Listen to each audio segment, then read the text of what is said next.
Alright, welcome back to another stream as part of our historical order run. Today we will be doing the last game focused on Roman history, and that is a game I never played before, I never heard before of, until I explicitly researched games in that time frame in this list here as well. Ahoo! And yeah, we are diving into the year 101 until 106 AD. And we will be playing a game that is both educational but also an adventure game based on the Horrible Histories TV show. It's like a British TV show / book series, I think. It's an education entertainment franchise encompassing many media, including books, magazines, audiobooks, stage shows, TV shows, and more. And I think they also don't take themselves overly serious when portraying these. I think they also have definitely satirical elements, but yeah, I've never actually watched any of, any of the shows before. Also, hey, Dr. Darling, welcome in. And how's it going?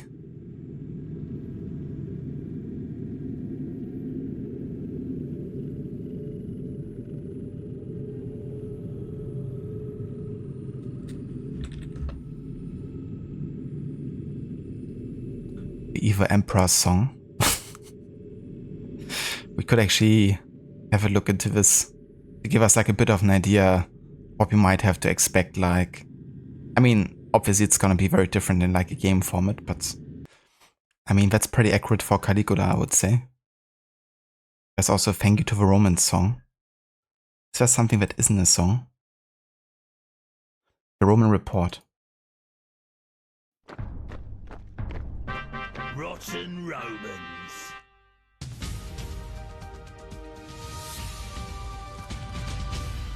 Hello and welcome to the news at when? When? The Roman era. A time when Rome was the most powerful city in the world, and who ruled Rome became a question of life or death. Literally. Here to explain more is Bob Hale with the Roman Report. Bob.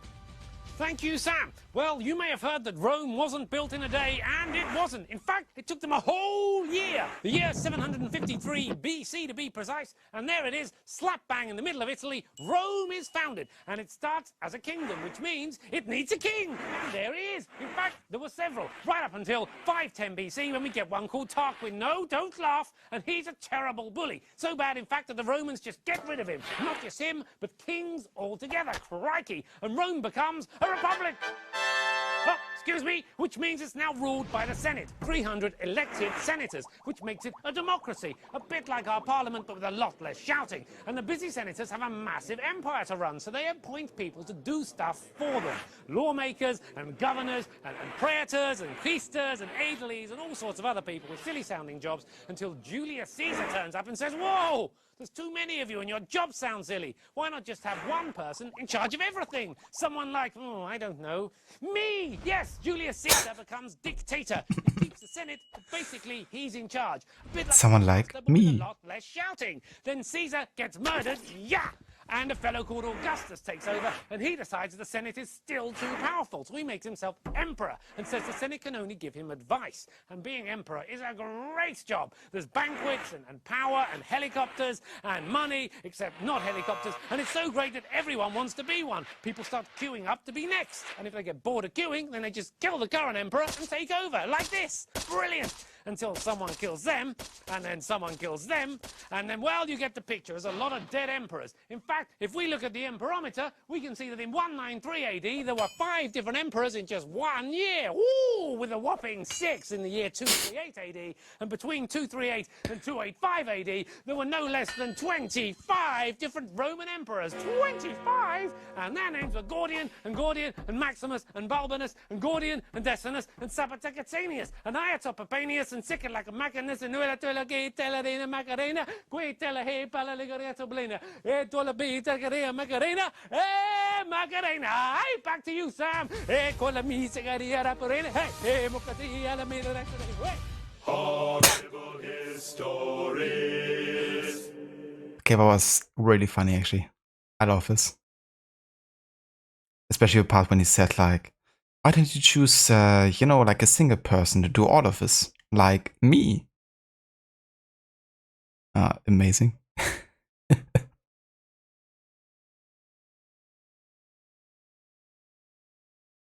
Exactly. These thumbnails look weird. Yeah, they're definitely there to kind of like already create or provocate erection of a viewer. That's the actual gameplay. You're just gonna unlock like TV show episodes, pretty much.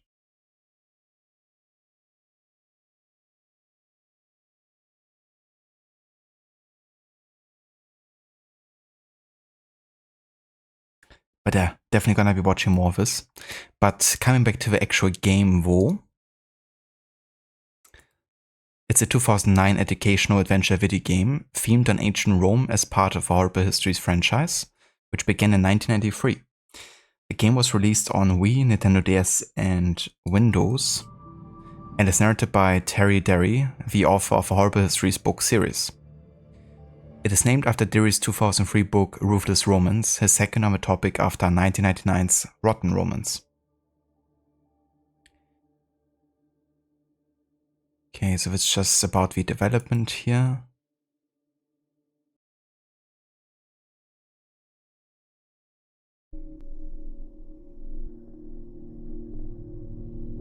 Ah yeah, so in the game story mode the player assumes the role of Rasimus, a young Dacian man that escaped during the peasant riots. Rasimus was captured by Lucius, leader of the 5th Roman Legion, sent there to suppress the Dacian strike. Rasimus later becomes under Lucius Glacius' control and begins training at the gladiator school of Rome. Yeah. So much to kind of like the introduction of the setting there. And yeah, we are actually playing it on the Wii emulation. So it could be a bit interesting with the motion controls because technically I'm using like mouse and keyboard to do this.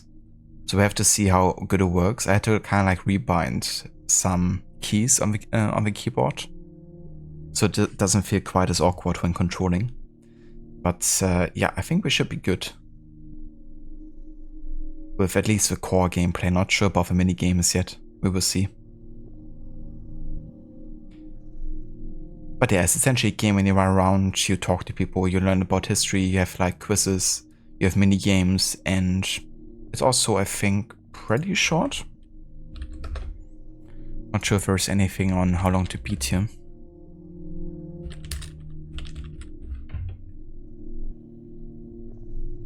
Yeah, nothing. But I heard it's definitely under 10 hours. Maybe even less.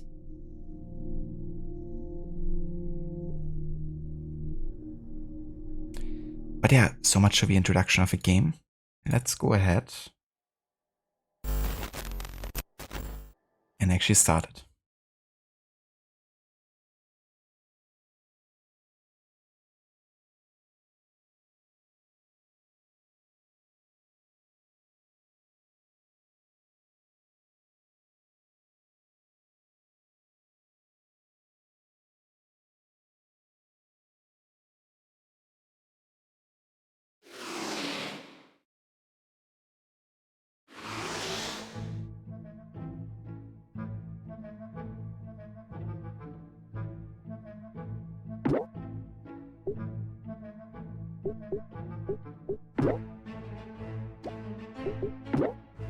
Alright, options.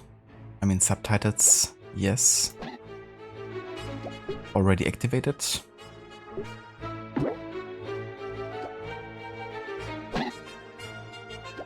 Give us like high scores.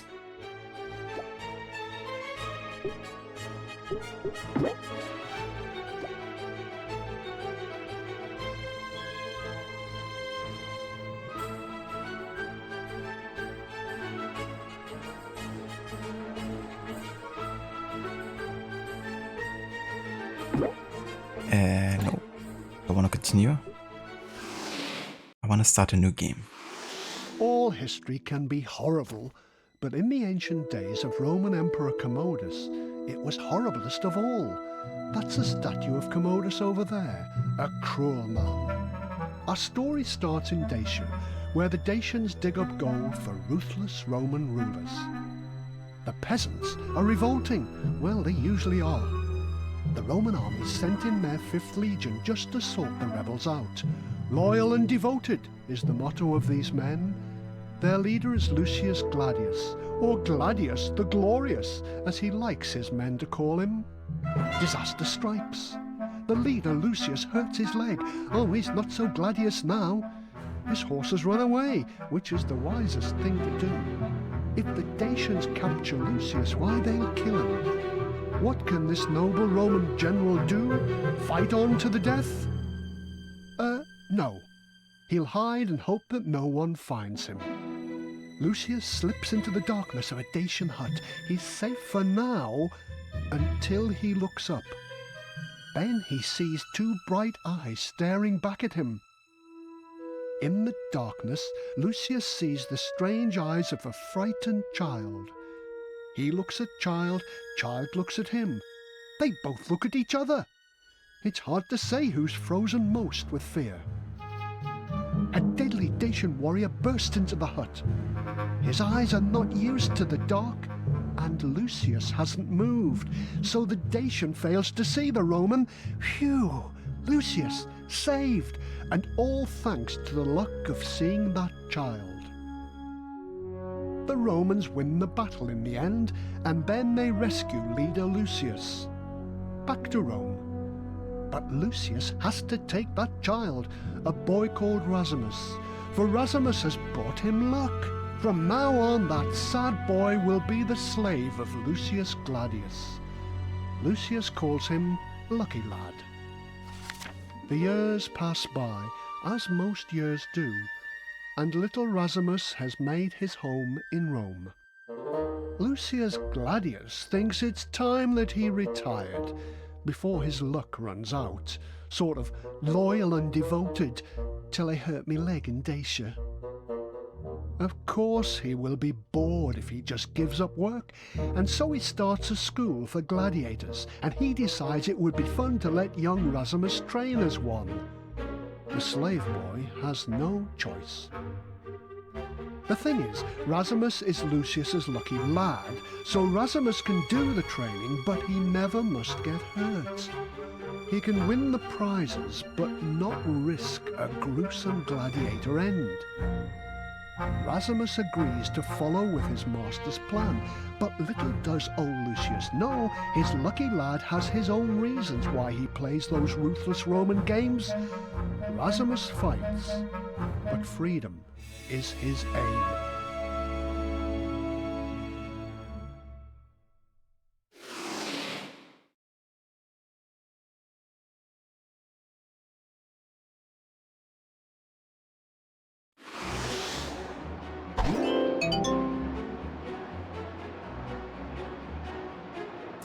And there we are. It's kind of funny, the backstory on how Lucius and Rasimus actually met. Just struck with fear. Nobody moving. But that's what ultimately saved Lucius.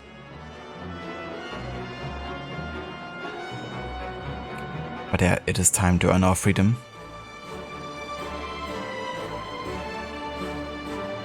Not lower the volume just a tiny bit here.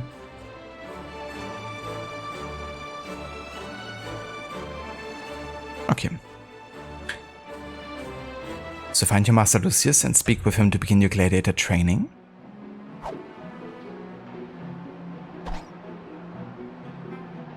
Use the plus control pad on your Wii remote to move Rasimus. Follow the trail to find the Vademecum, the notice board.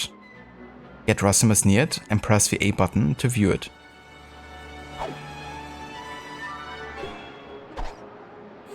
So we have like a chapter with a different quests. We have like a pouch. There's a map. So we got the Colosseum here, we got the baths, the feast building, just a building for feasting, the blacksmith, the temple, the training arena, the classroom, the dorm rooms, the municipality, the sewer west, the merchants guild, and the market. And a game's in. And the underworld. So safe to say there's quite a few locations. We got a retiary. Or retiari, maybe.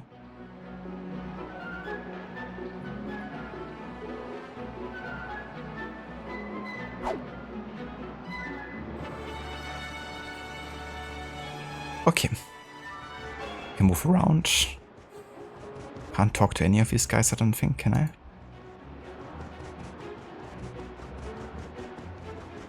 The controls are a bit wonky. Definitely a bit of a delay to like when the character stops moving. In some situations it can be helpful to reset the camera position behind Erasmus. To do this, swing the Wii remote up. If you want to have a look around, you can use the first person view, hold down the B button for 1 second and point the Wii remote at the edge of the screen to look around. To exit this view, just press the B button again. There are many objects that you can interact with, for example doors, quests, characters and books. When you're within the activation zone, press the A button to interact with that object. The doors and passages between zones are represented by green arrows that appear if they are open. If a red lock appears, then they are closed and you have to find a way to open them. Press the plus button to access a pause menu where you will find the save and load options.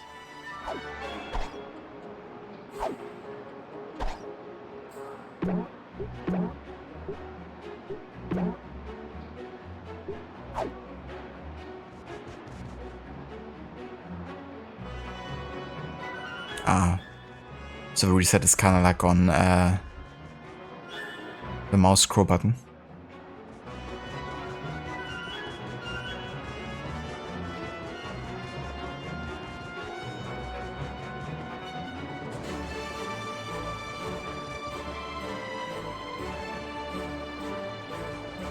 Kind of like all the different details you can find in these rooms, yeah? Kind of deck with this.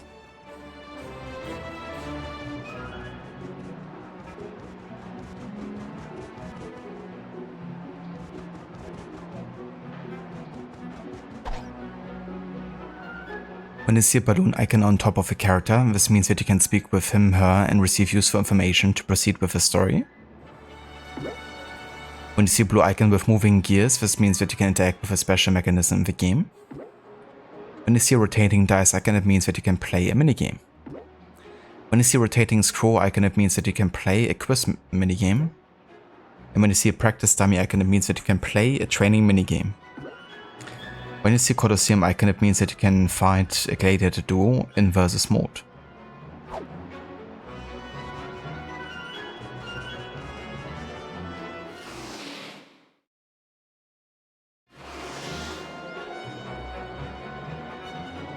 Okay, made it to the school garden here.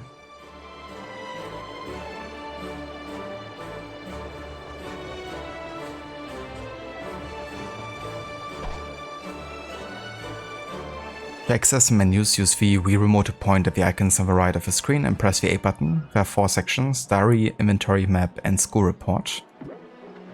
In the Diary section you can view which quests you have completed. Okay, Inventory you can find your items. They're gonna disappear once they have been used. The school report shows your training progress at Gladiator School in the 8 Gladiator skills.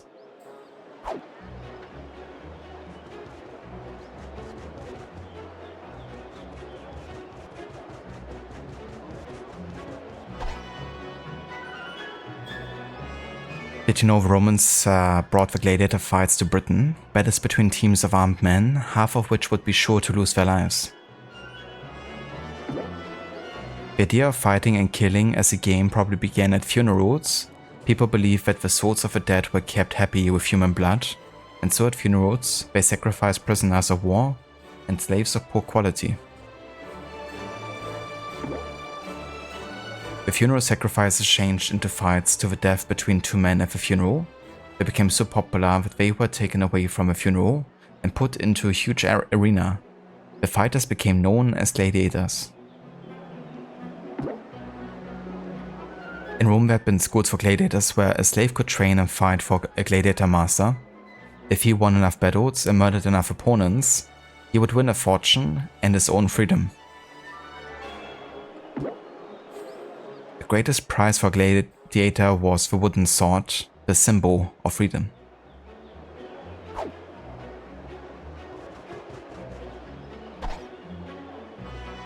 Okay, so this is still locked at this point. I'm just gonna follow the path that they set out for me. But we can still already read up on a couple information, I guess. Did you know, if you were meant to die in the arena, the Romans made sure of it? After a fight, two men entered dressed as Mercury, messenger of gods, and Dis, god of the dead. Mercury stuck a red-hot poker into you and made sure by smashing your heart in the head. Jesus. If a gladiator gave up, exhausted, he could surrender. The emperor would then decide if he deserved to live or not. The crowd would usually tell him by screaming, Mite, let him go, or Iagola, kill him.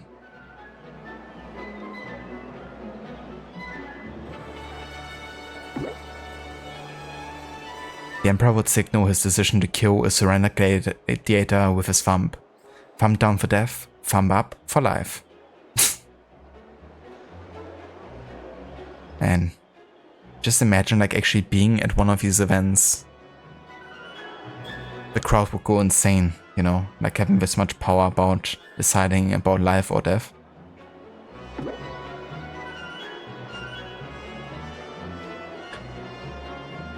Some of the bloodiest gladiator fights were between criminals under death sentences.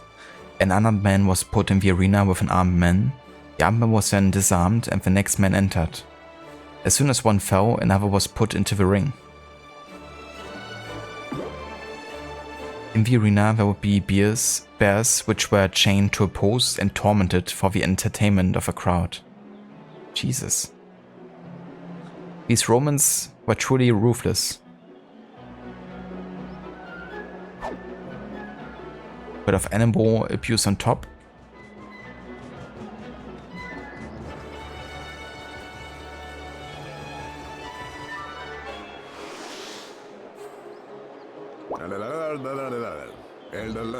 I'm Lucius Gladius, Gladius the Glorious. Your slave Rasimus would train here as a top gladiator. You'll be priceless. I'd rather be free. Only 8 skills to learn. Retiari, Bestiari, Anda... I'm not even gonna try to pronounce all of this. Easy, I think not. So where do I start? Here, let's take this puzzle piece, but it into the gladiator mosaic. That's the large block of stone in the middle of the square. That will unlock a mad mini game. Play it. I'm not gonna read all of this because I kinda like cut it off quite fast.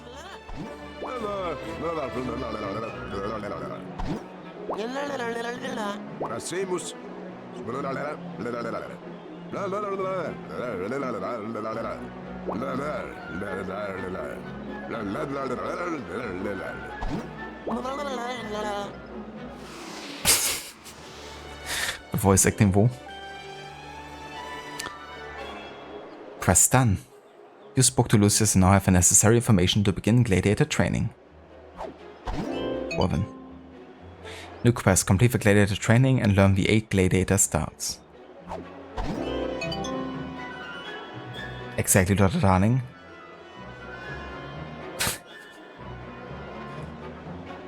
Easy pronunciation right there. Go to the gladiator's mosaic and insert the first puzzle piece to begin the retiari gladiator training.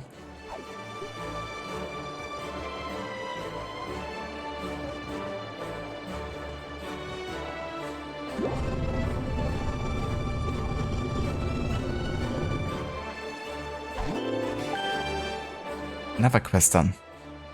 You inserted the first puzzle piece in the gladiator's mosaic and you are ready to learn the art of retiari gladiators. Hey, the B1, welcome in.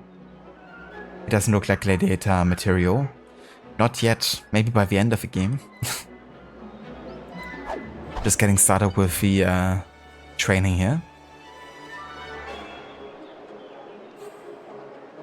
Win the 3 minigames, obtain the authorization to fight against the Retiari gladiator in the Colosseum.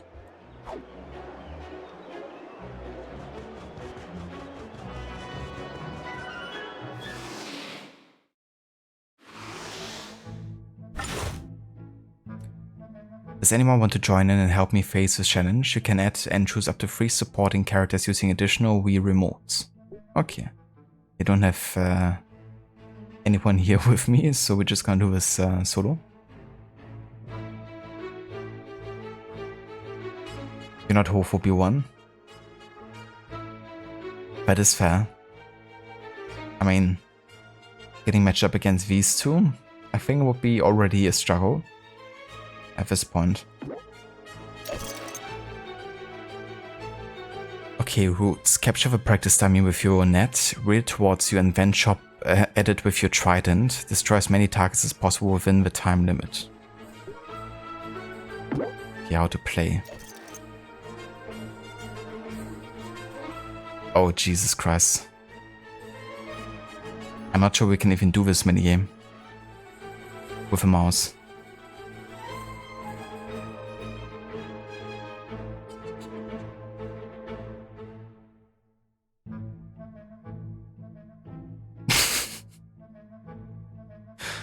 Yeah, no idea if we can do this.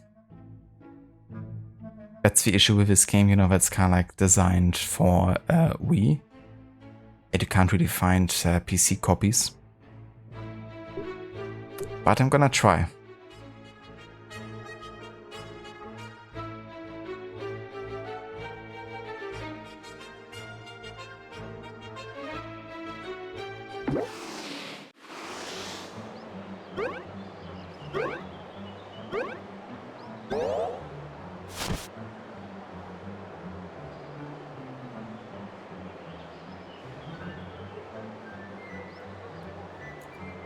Yeah, nothing happens.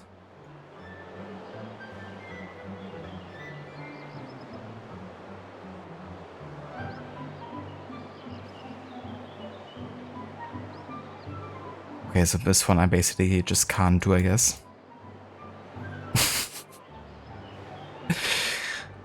Oh, crikey.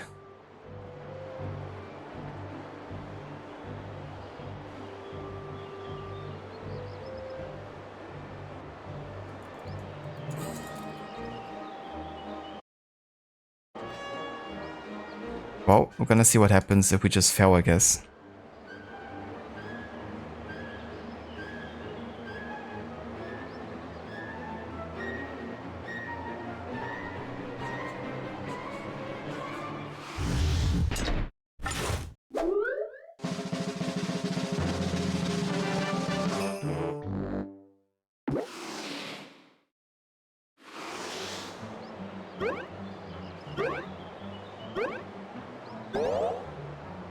So just press into the screen, of course, at the same time as the pop-up came for try again.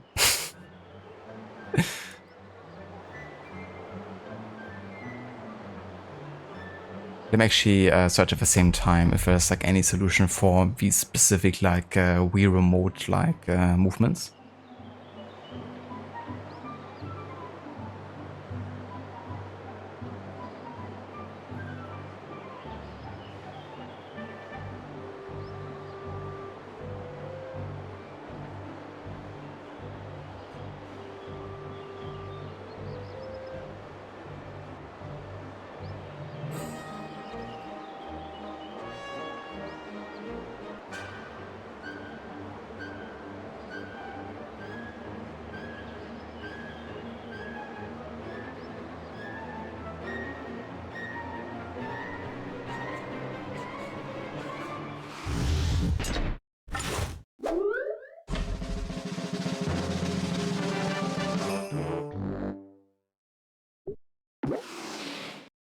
Okay, we're gonna exit for now.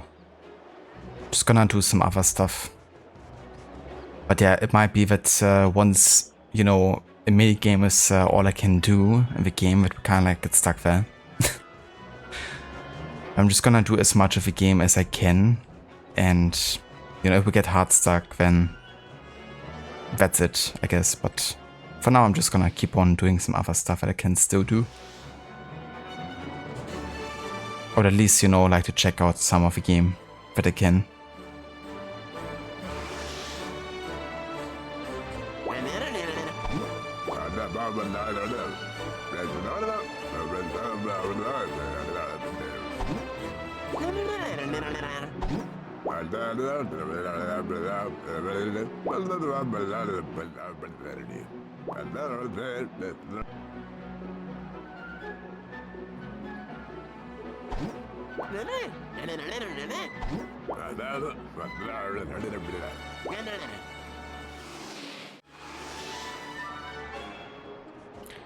Right, let's read up some of these books here, learn a couple more facts.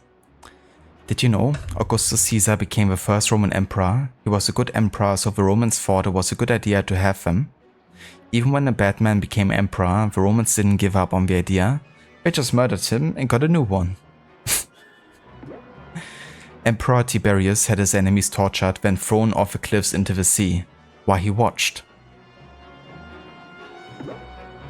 Emperor Caligula had a very hairy body, like a goat, so you'd be executed if you said the word goat while you were with him. I had to somehow think of Assassin's Creed Odyssey and what was his name? The Cyclops in the beginning area of Kefalonia. Because he also doesn't like it when you call him Cyclops because he only has one eye. And then there's even connection to a goat as well.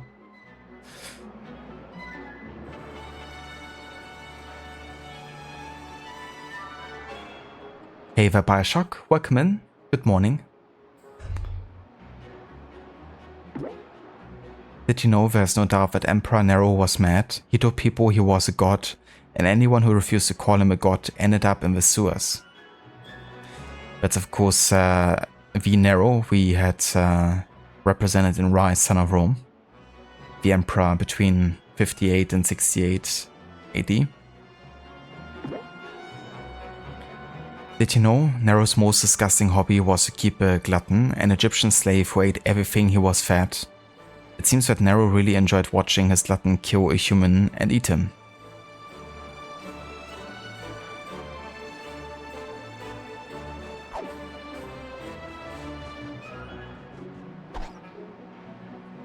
Did you know Emperor Tiberius was always saying, "I don't care if they hate me as long as they obey me." Nobody dared to challenge him because he simply broke the legs of anyone who did.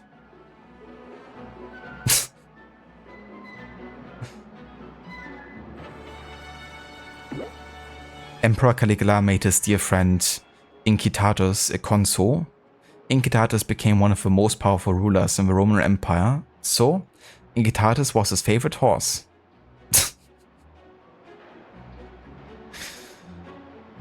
Jesus.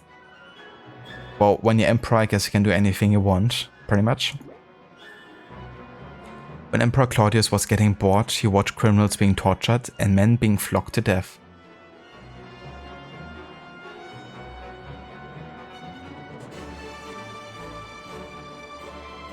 You're just like your regular afternoon entertainment. Start with flogging. At cannibalism, sir.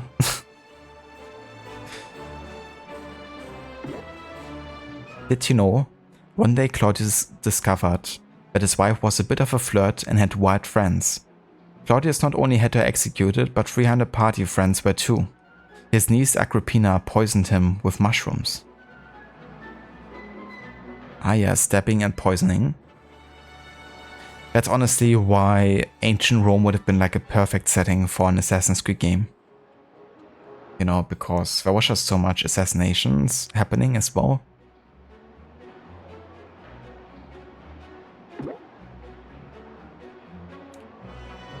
Emperor Nero had a nasty habit of murdering people. He poisoned his half-brother, beheaded his first wife Octavia, had his second wife Poppaea murdered, and ordered his mother flogged to death. She escaped, so Nero sent 2 murderers to kill her. Amazing. Great Emperor.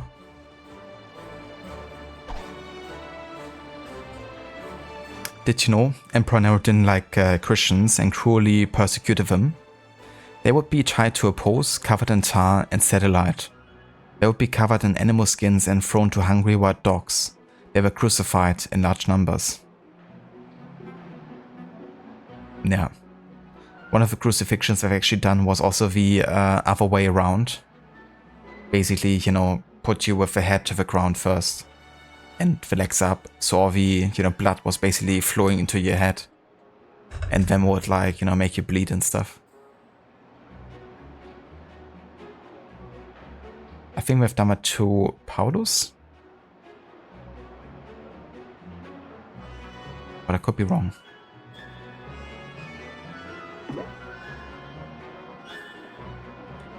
Emperor Honorius loved chickens. His favorite was called Rome. He was hiding in his mansion, safe from the invading Goths when the city of Rome was overrun by Alaric and his army. The messenger arrived to say, "Rome is lost."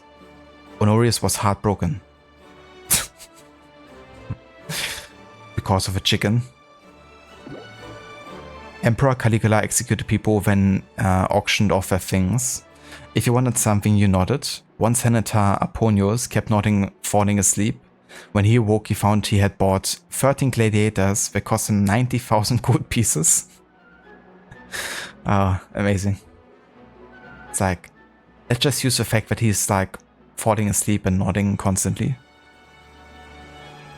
I mean, he nodded, so, you know, that's like a yes under law.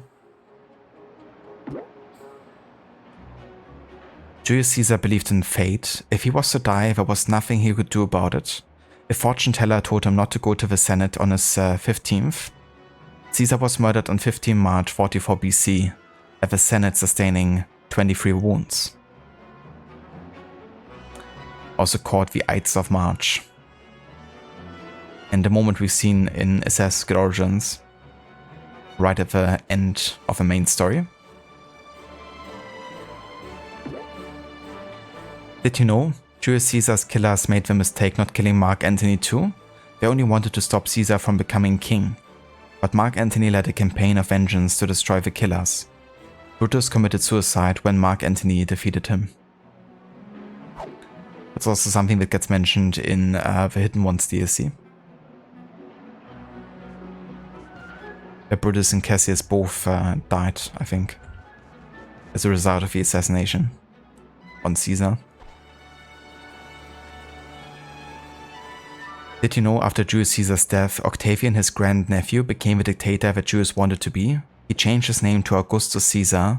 Once again, the thing that Roman feared, ruled by one all-powerful man, had returned. Emperor Caligula wanted to copy Julius Caesar and invade Britain. In 40 AD, he went to the Roman base in Boulogne, northern France, where he set sail to lead the invasion. He turned back when he saw that no one wanted to follow him. Julius Caesar's killer chose Brutus as a leader because he was considered very honest. They thought that if the murderers were honest, it would be for the good of the Romans.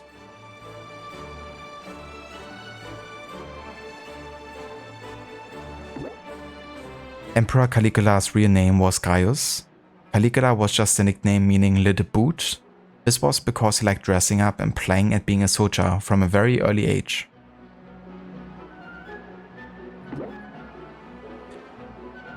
Augustus Caesar was one of the more human emperors, but he had his moments. Julius Caesar's death really upset him. In fact, he sent Brutus' head to Rome to be thrown at the feet of Julius Caesar's statue.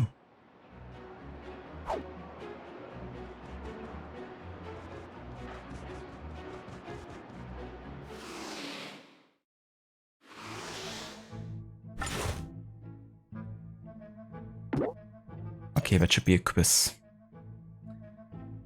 Improve your knowledge and answer the questions about horrible histories. Read the Did You Know books in the story mode to learn useful information to solve each quiz. Answer correctly as many questions as possible within the allotted time.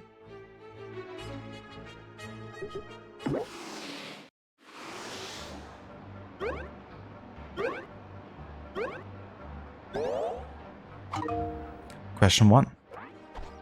What does Caligula mean? Little boot.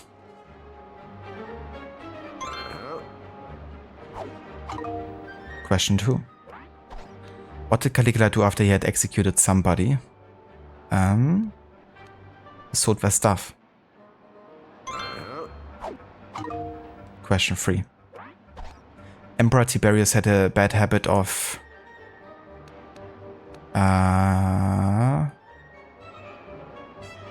cutting off fingers? Breaking legs. Emperor Caligula was a strange emperor. What did he appoint as his consul? His horse.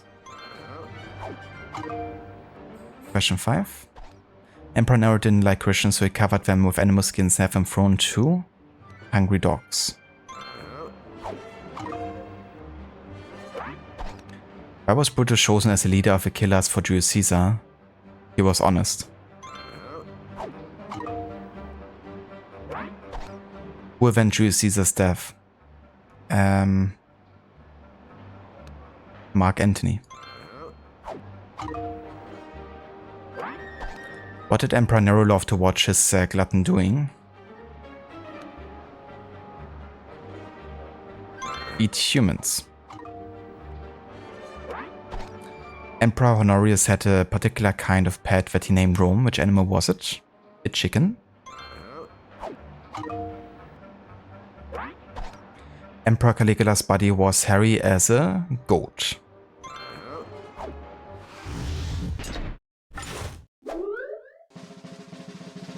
And thumb down. Imagine, you got like one answer wrong. You failed.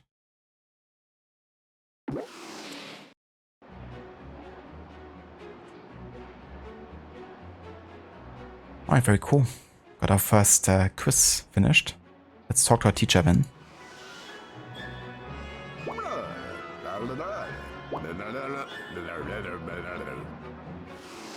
Okay, it's gonna be second quiz.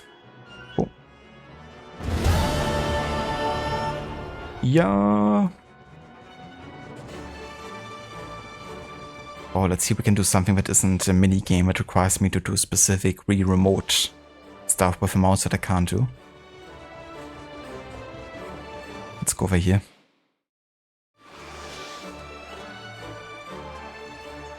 The training arena. Did you know? It is 4 gladiators that entered the arena said, "We who are about to die salute you." This isn't true. It happened once and the men were criminals. They cried out, "We salute you," in the hope that the emperor would spare their lives.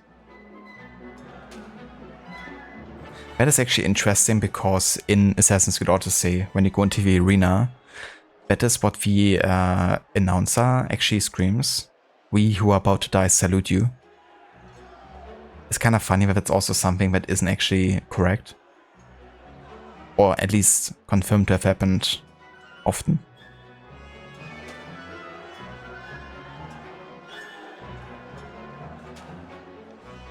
It's also like quite a different meaning, you know, from "we are about to die salute you" to "we salute you in the hope that the emperor would spare their lives." You know, instead of because they actually, you know, saluted him just as a person. It's more like, I wanna live. Heralds entered the arena shouting the names of the fighters, while servants carried banners with the names on them. Adverts for arena games were painted by roadsides. If there was no war nearby, the latest gladiator news would be painted on gravestones.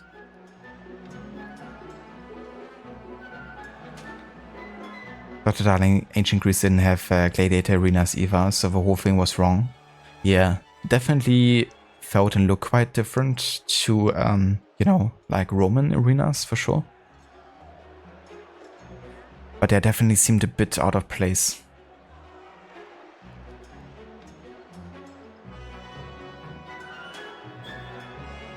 It makes me wonder if they still had like fighting pits, you know, that were maybe like a bit bigger.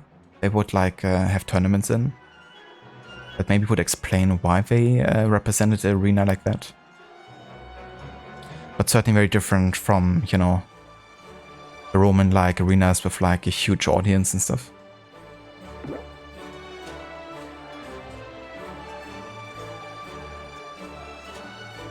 There were several types of gladiator. It would be boring if they were all dressed and armed the same way. They also had very strange names. It would be boring if they were all named the same way. The Endebids were gladiators who fought blindfolded. Very funny for the audience. Yeah. Not so funny for the person. Jesus. Imagine. It's like a guaranteed death sentence. The Demicari were gladiators who fought with 2 swords, slick slicers.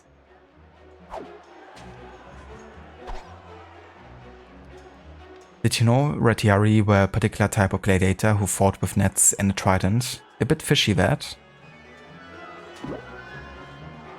Hoplomachy gladiators fought in a suit of armor. That's what you would call hot work. Laciatores gladiators were very strange. They fought with a rope. No news was bad news for them. There was a type of gladiators called secutores. They were very lucky. They fought with a sword and shield. And the Sagittarii were gladiators who fought with bows and arrows, hoping for an arrow escape.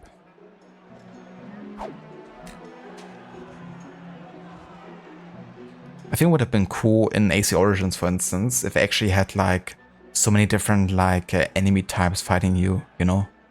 Actually add some people with like unique, you know, like weapons, like a fishnet and a spear, you know? Or like just like a random archer, fully focused on that, just like standing in a corner shooting everyone. And also maybe make it a bit more free for all instead of like you against everyone. But in return make like the enemies as strong as Phylakis or something.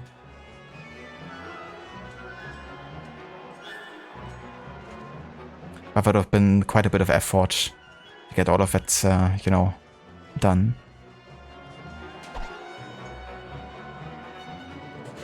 The Bestiarii gladiators, as you probably can guess, fought with anything against wild animals. Beastly. There was one type of gladiator that was rarely heard of, called Scisores. The word means carvers, and this name was carved on a stone in a list of gladiators. But no one knows what they did, and there are no pictures or descriptions of them.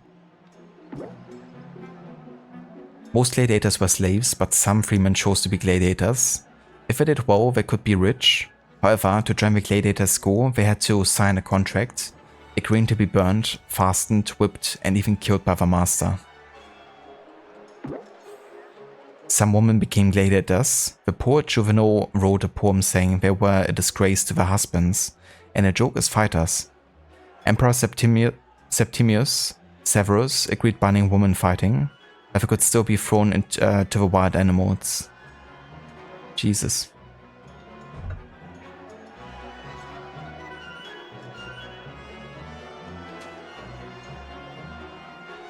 It makes you wonder why they chose to become gladiators, you know, if they were looked upon like that. Maybe they weren't happy in their marriage anymore. It's like I'd rather fight in the arena and be thrown to like wild animals than, you know, be with this asshole.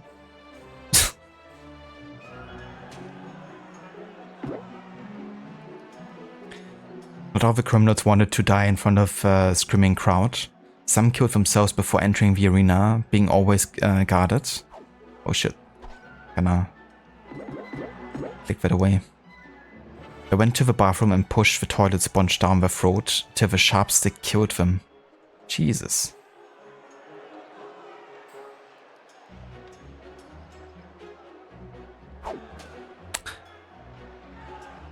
Now, one thing's for certain, history is metal.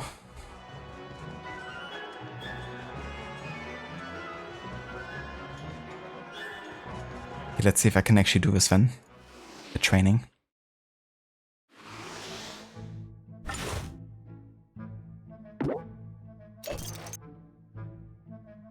Improve your skills in the training arena. Strike the flashing parts of a dummy to score as many points as possible within the time limit.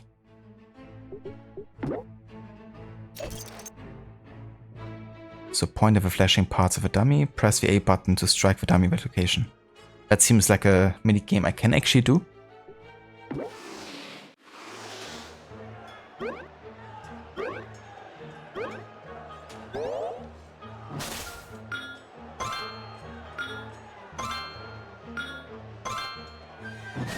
Yeah.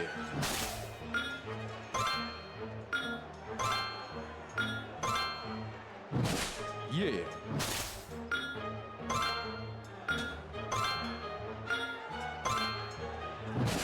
Yeah. Yeah.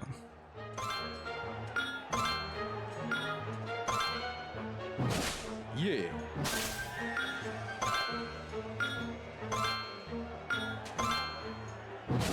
Yeah. And at least get to 100. Yeah.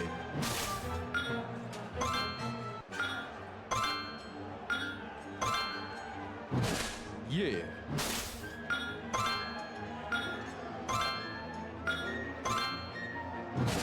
Yeah.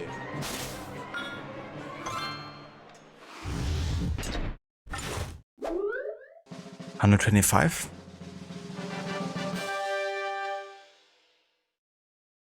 Oh yeah, we did it.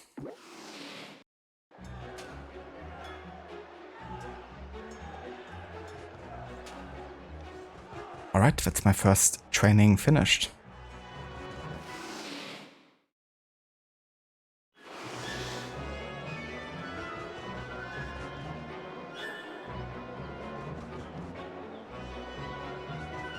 Okay, what now?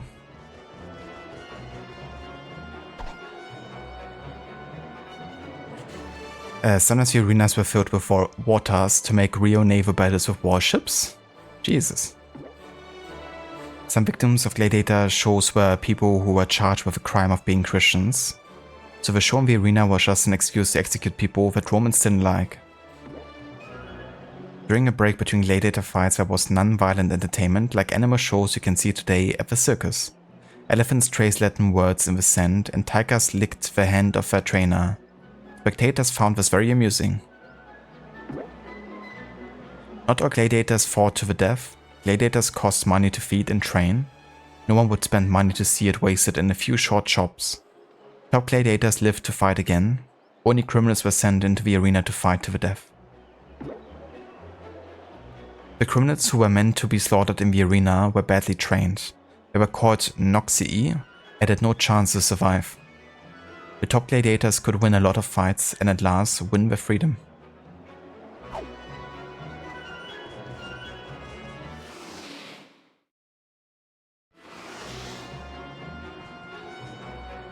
Ah yeah, the dorm rooms. Don't think there's anything to do here currently.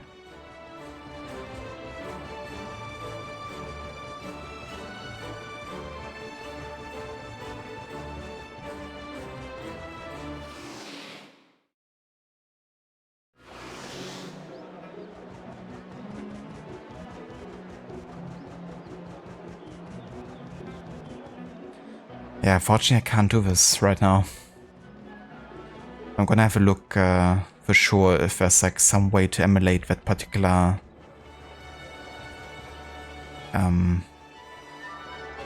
mechanic. But yeah, it might be the only thing I can do right now. Is it?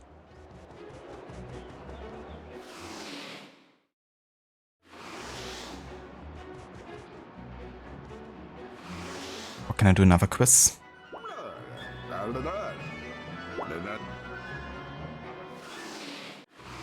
Yeah, that's gonna happen later, I guess.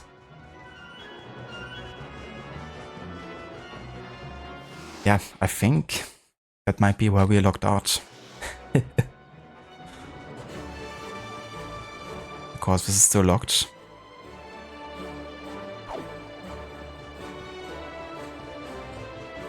The fighting arena I didn't really, or training arena I didn't really see anything else we could do.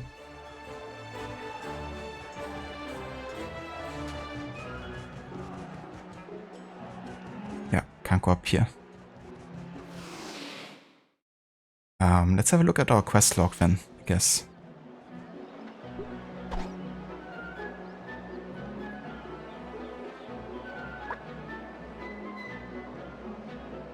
Yeah. Gotta complete the training.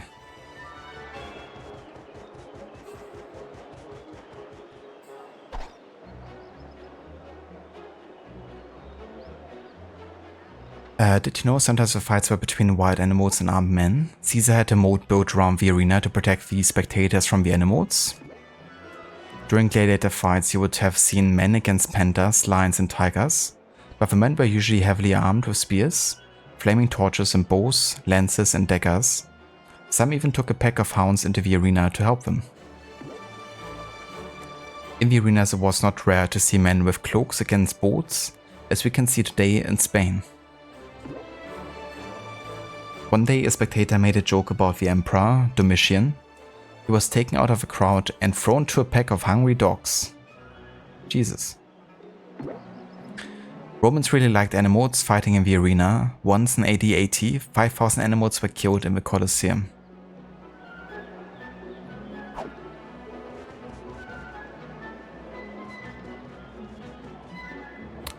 Okay, I'm gonna go and have a look into my Wii remote settings here to see if there's anything in regards to that specific movement, if I can emulate it.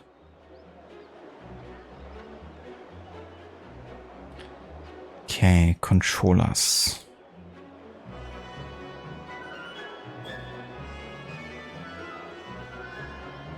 Motion simulation.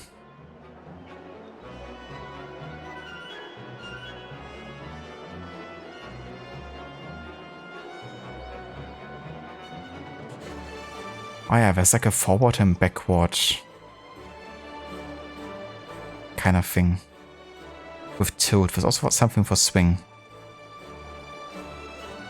I'm just gonna make some really awkward keybinds just to see if it works. So for swing I'm just gonna go on like, up is gonna be O, down is gonna be L, left is gonna be K, and right is gonna be Ö. Or is it so forward and backwards? Maybe that's more important actually.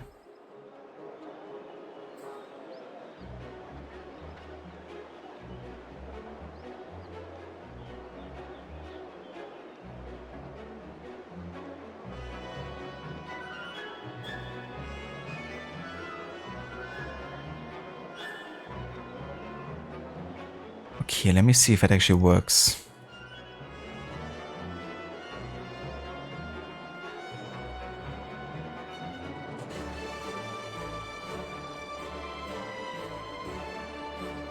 That's sad by shock. Yeah, all the animal deaths. Like 5,000 in just 1 year.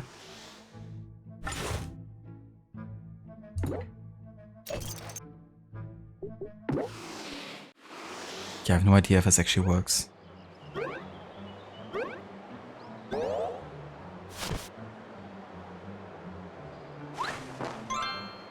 Okay, we got one. But then I have to like do this thing. Oh. This kind of works, I guess. It's really weird and awkward.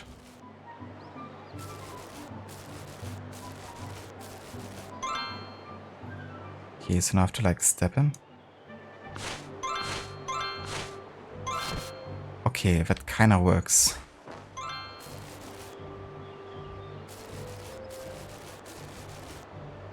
It's so awkward, I swear.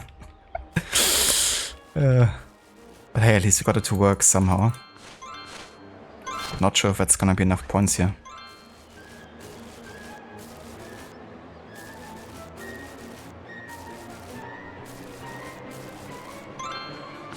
Come on, no. Couldn't step it anymore. I don't think it's gonna be enough, honestly. Yeah, I lose. Let's try again. This time I don't know how it works, roughly. But yeah, it's not really optimal either, because I'm not sure if that's really how it's supposed to work, you know? Where I'm doing it here. Because I'm using like the same button for like swinging. Yeah, come on. I'm like doing this. Why is it not working as good all of a sudden? Come on. Get closer.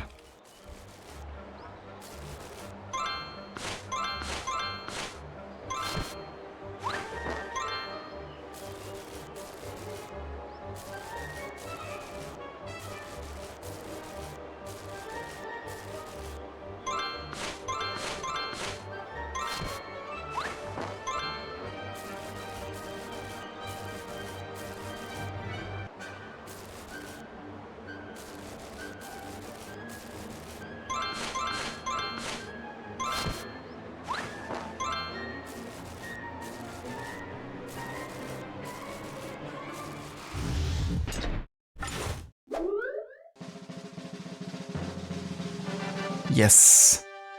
Fuck yeah, we did it. Nice. I actually thought I had to abandon the playthrough here with this level, but somehow got it to work. Nice.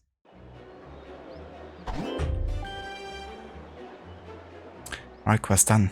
You completed all the 3 challenges necessary to learn the Retiari art. Go to Lucius to ask for authorization to fight against the Retiari gladiator in the Colosseum.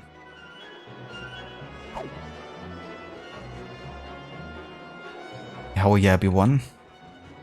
We did it.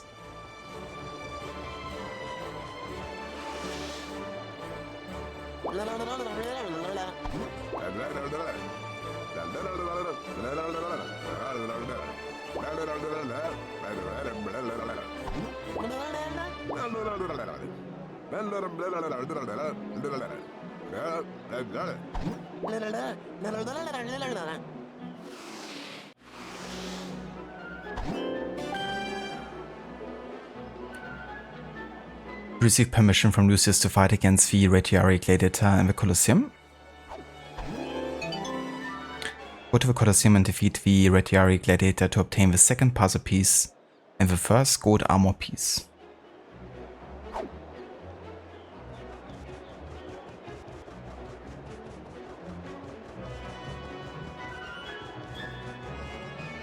Roman spoke funny.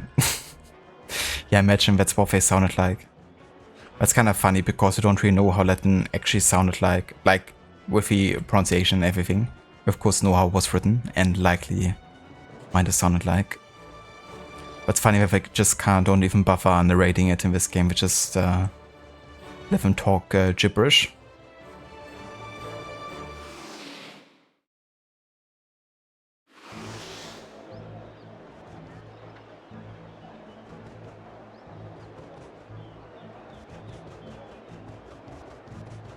Already going away from where I have to be. Just because I'm curious.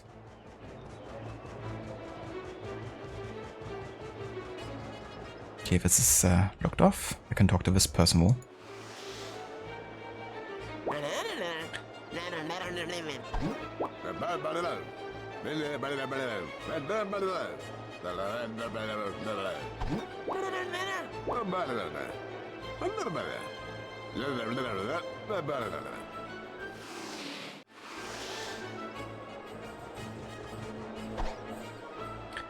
Did you know Rome was founded by 2 twins, Romulus and Remus?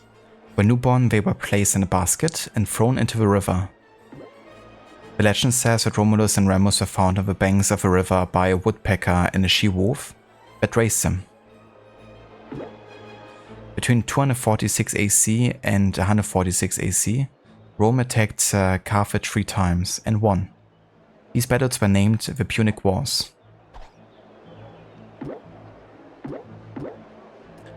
A Roman legionary always went into battle with a first aid kit of bandages and healing herbs. And the Romans are famous for building lots of roads all across Europe. In ancient Rome, everybody drove on the left.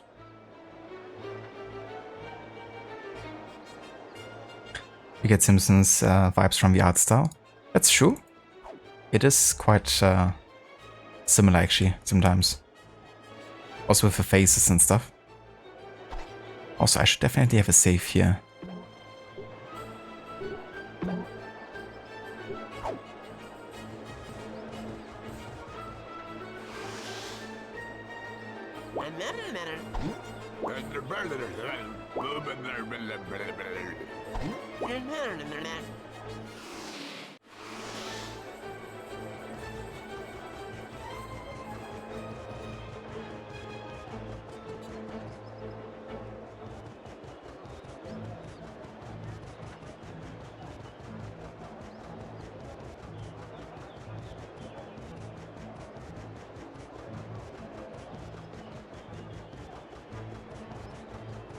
Well then, let's have a look inside here.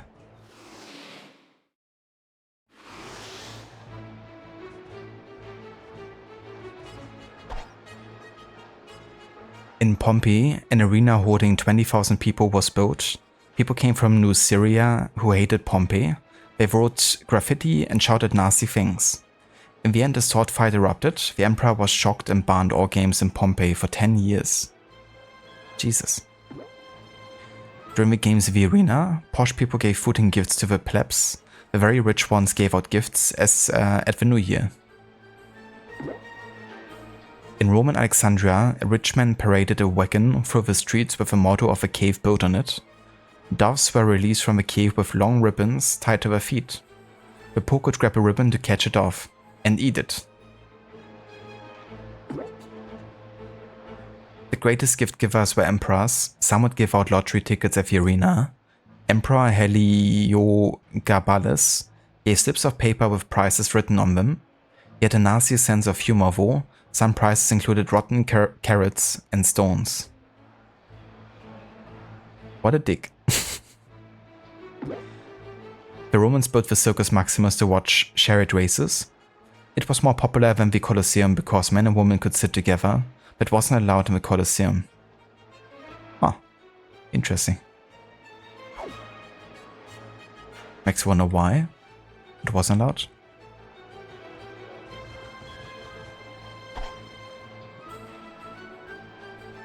At first, games were held in open spaces. By 100 BC, arenas were built. The greatest killing ground was the Colosseum in Rome. It was the size of a football stadium and held 50,000 people. It was named after the colossal statue of Emperor Nero. 50,000. You know, the biggest stadiums in Germany hold about 70 to 80,000 people.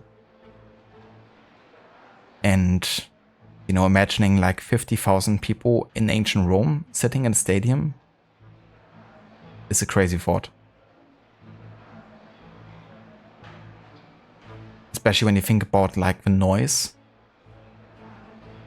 You know, that 50,000 people in a contained space can actually create.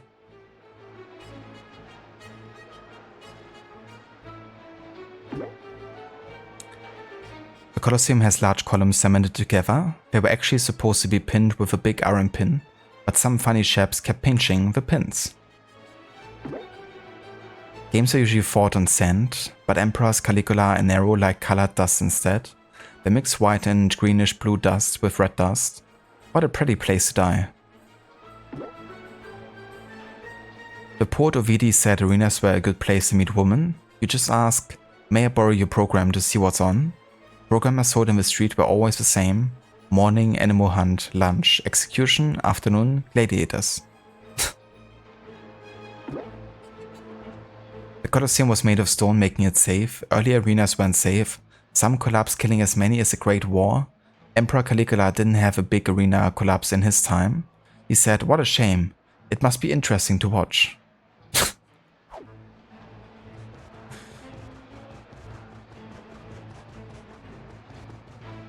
Alright, let's have a look.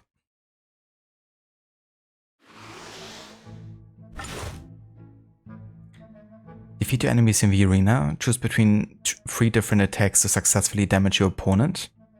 Either press buttons in a sequence, make Wii remote movements, or trace a drawing shown on the screen. Yeah, the movements are gonna be interesting.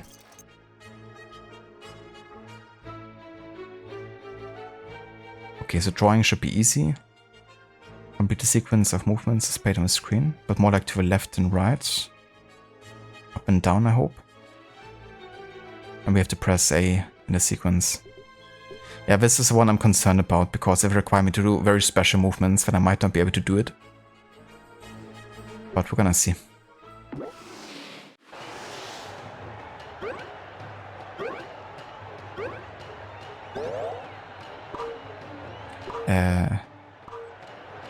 I can decide about drawing then.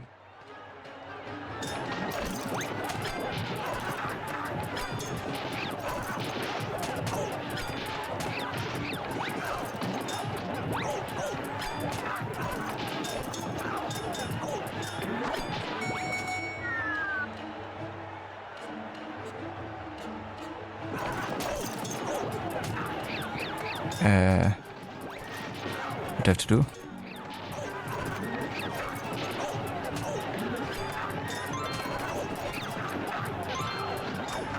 Okay. At least something. Let's continue with drawing. I think that's like the easiest for me to do here with my controls.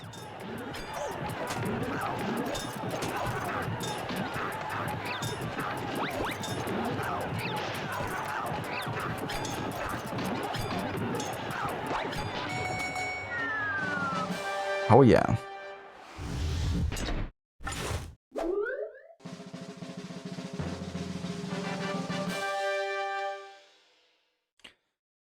Alright, we found a new armor piece and a new puzzle piece.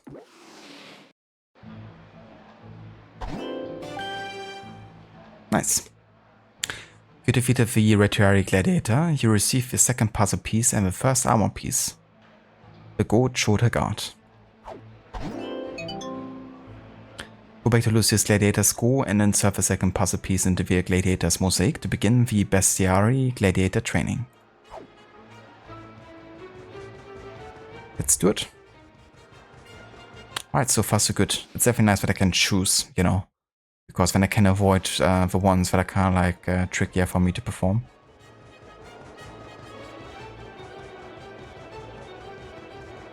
Okay, so now there's a symbol here for a mini game actually.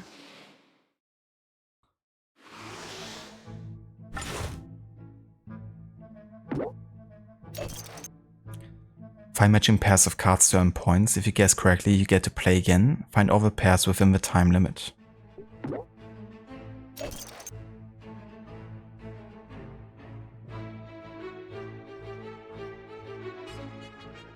Okay, the swing thing I will have to do with button press, I guess. Okay, let's see.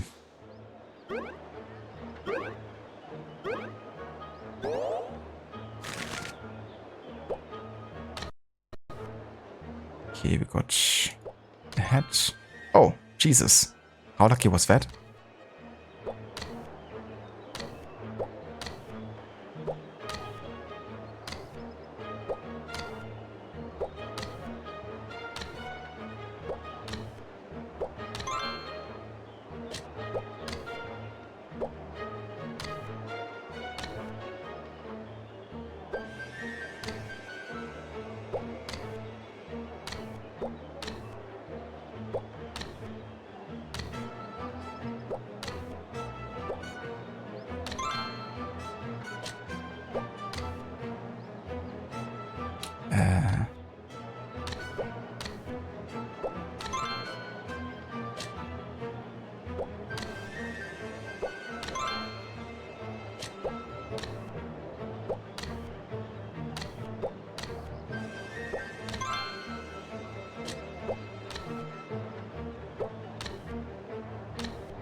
Got it.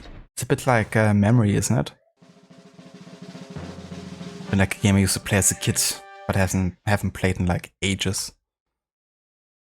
I'm usually not the best at it either, because I wouldn't say my memory is exactly the best when it comes to like those kind of details. But hey, still made it in time, And you can at least have lots of trials and errors. Nice, it actually opens up a path now. Good for later, but for now I want to just go back to the school here.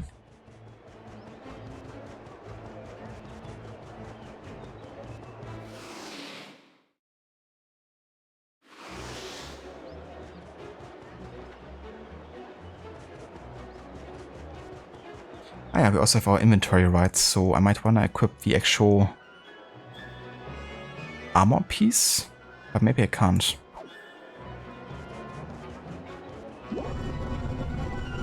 Can insert another puzzle piece at least.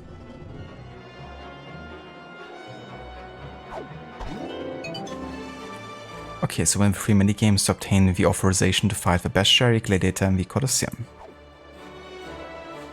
Sure thing.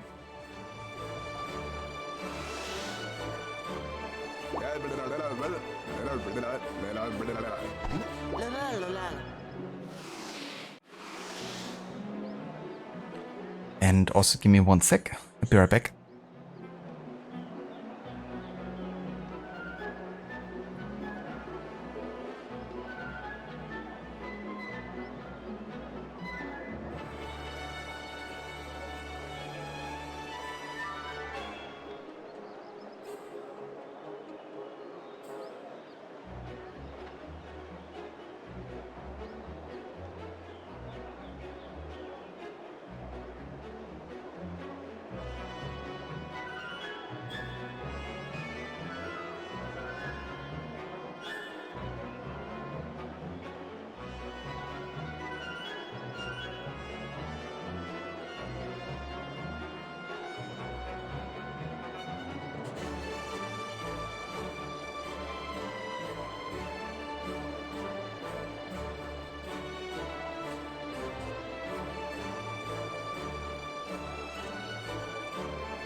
Alrighty, I'm back.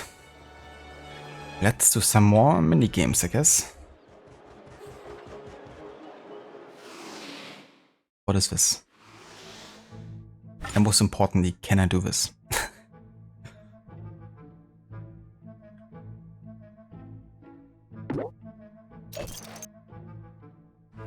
Collect as many airboats and tokens as you can to increase your score. Avoid the boats for as long as possible.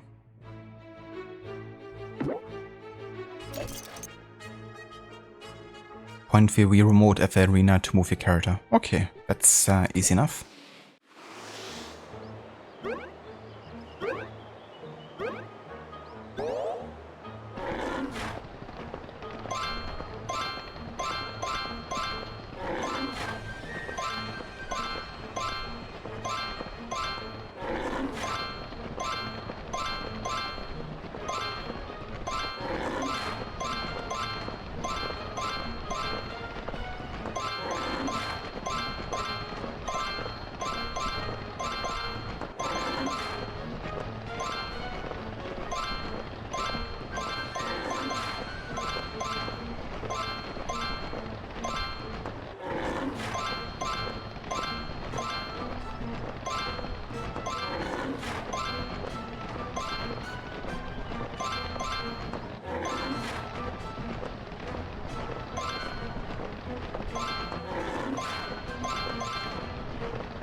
Jesus.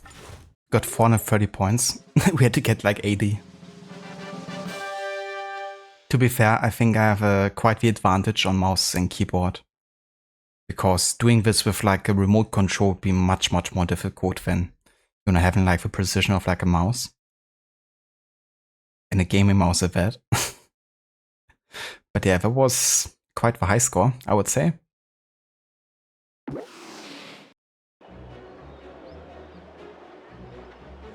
Nice. That's another one done. Let's have a look at the map here. It doesn't showcase any places I have to go there. But I guess we have to do everything in the Gladiator School again, so let's do the quiz next, I guess. I do wonder, what do we have like new info?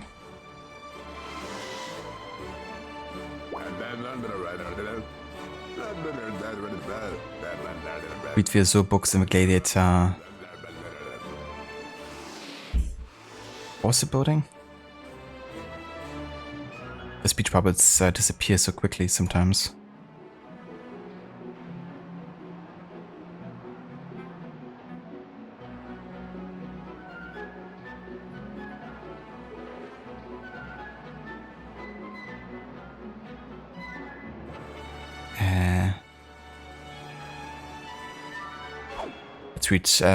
Let's talk to him again. Read the Azure books in the Gladiator School Garden.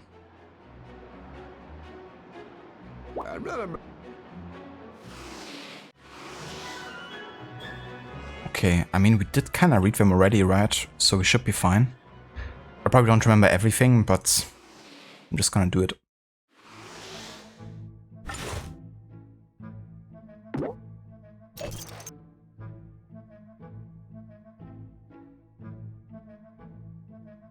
Okay, let's do it.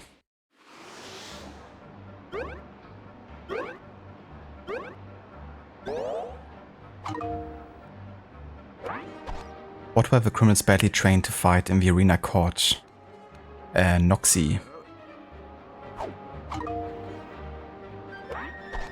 Romans first began to kill people as a game at funerals. How did the Emperor show his decision to kill a surrender gladiator? With his thumb? How many animals were killed in AD 80 on just one day in the Colosseum? 5,000. What happened to the spectator who made a joke about the Emperor Domitian? Thrown to the dogs. Hungry dogs. What was the crime of some of the victims of gladiator fights? Being Christians.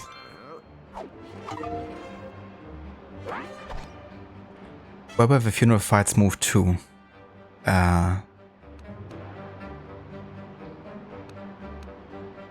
Small arenas? Huge arenas already? Okay, fair enough. I thought it was small, then huge. What was the greatest prize for a gladiator? The wooden sword, because it meant freedom. Where did the Romans bring the gladiator fights to? Britain. What did a gladiator obtain if he won enough fights? His freedom. Was already kinda said with a wooden sword, but not directly, I guess.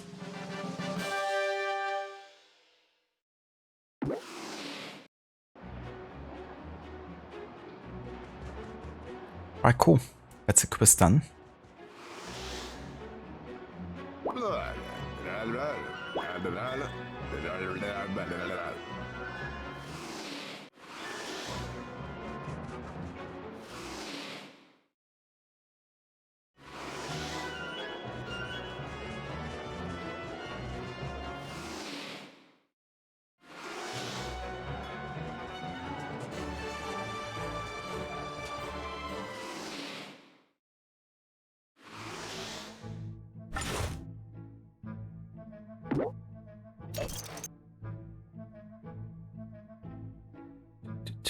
Okay, so I have to like just hit the flashing parts again, I guess.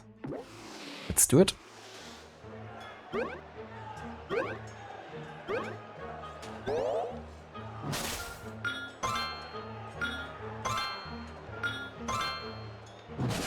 Yeah.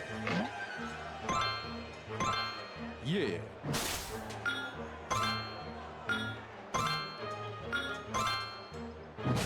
Yeah. Yeah. Yeah. Yeah.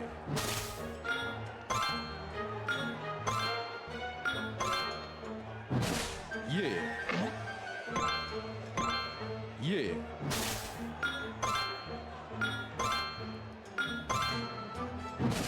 Yeah. Yeah.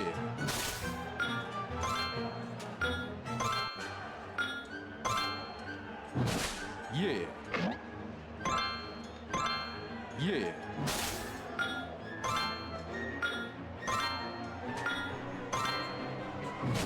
Yeah.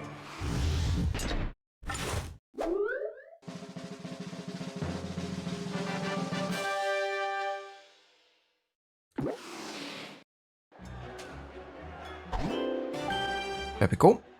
That's the next stage of the training done for the bestiary.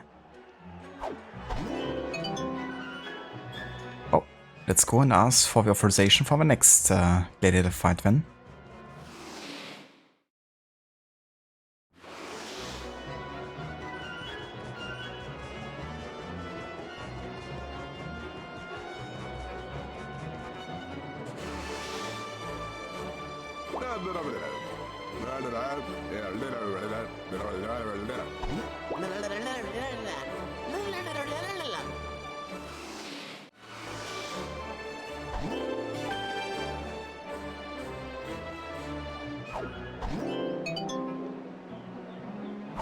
Alrighty, let's fight the next one then.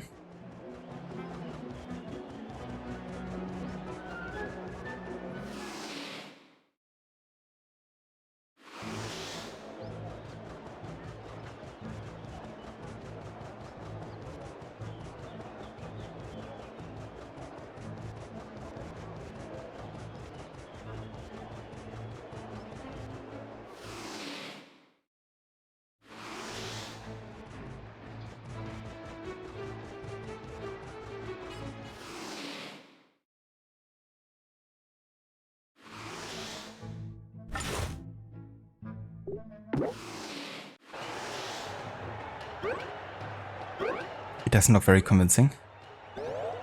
Or convince, I should say. Yeah, I'm gonna go with drawing again here.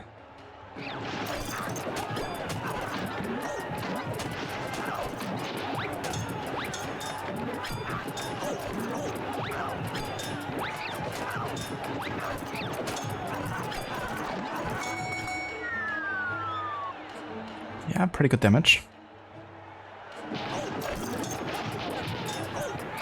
Okay, I have to paint again. Fuck.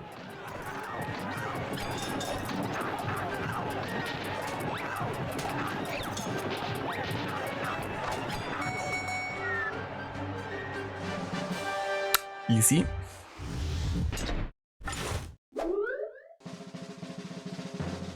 Didn't even lose any health. And that's a new armor piece and a new puzzle piece.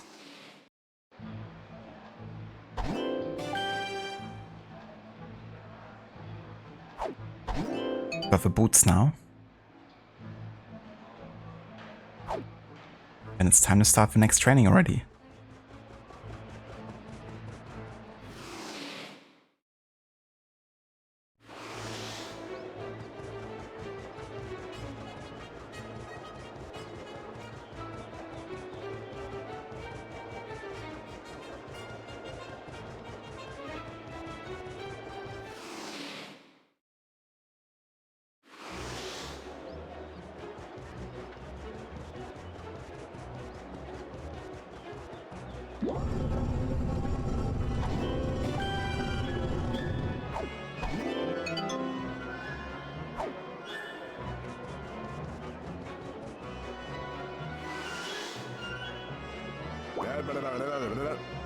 Finish the underbarte training. Okay. Let's do it.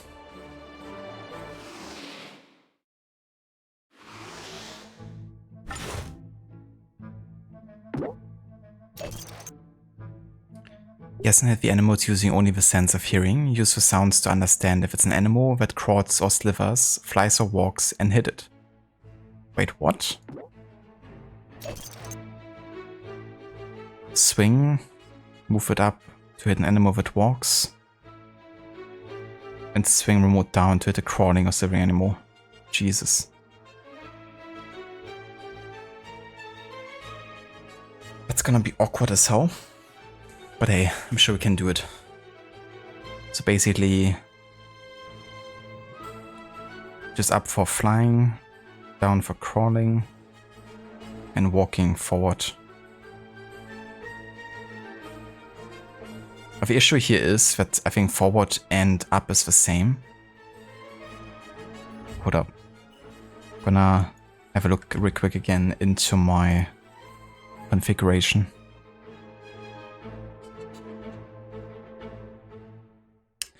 Motion simulation.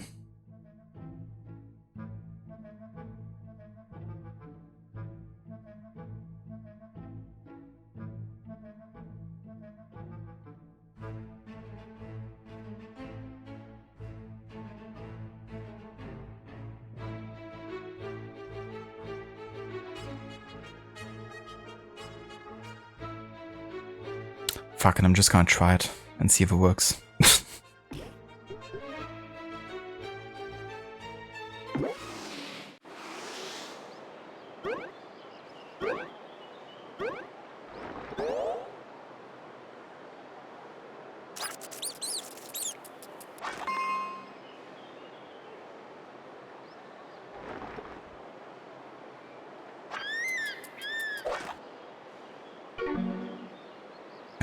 Why?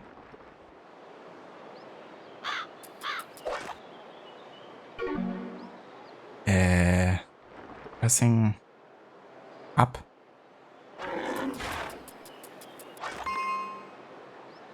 Jesus. This is gonna be really awkward.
Yeah, it's a bit awkward.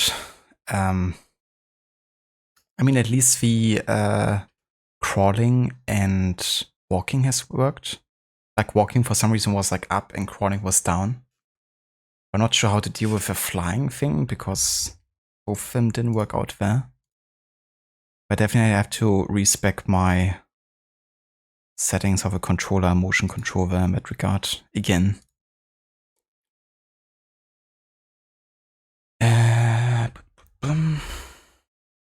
Okay, I'm just gonna go up is gonna be U, down is gonna be J, left is gonna be H, right is gonna be K. And then forward and backward is gonna be O and L.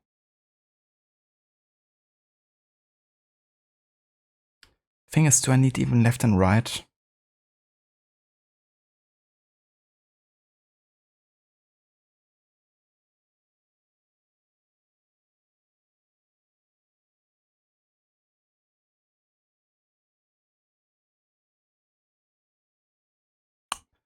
Okay, I have no idea. I have to like try again and see how it works. Okay. Let's try, I guess.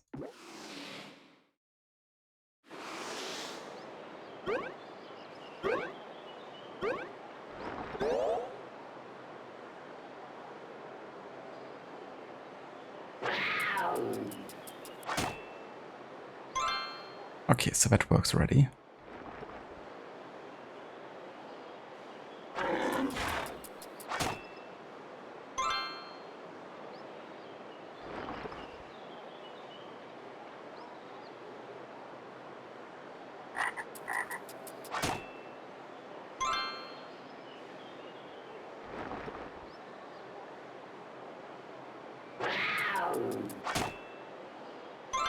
Okay, so far so good.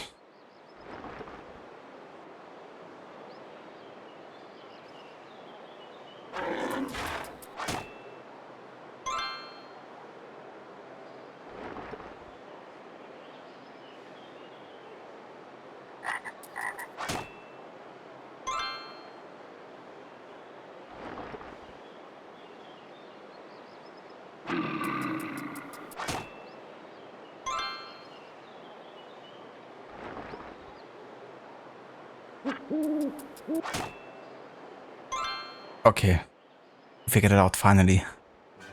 Nice.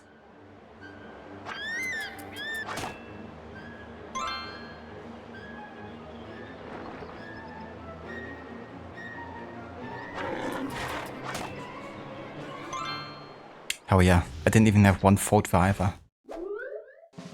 Okay, that works.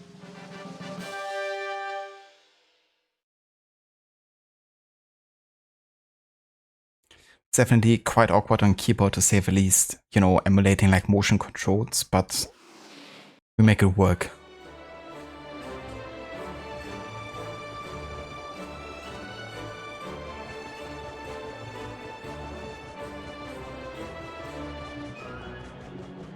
Okay, let's see what he says about what we have to learn in this time.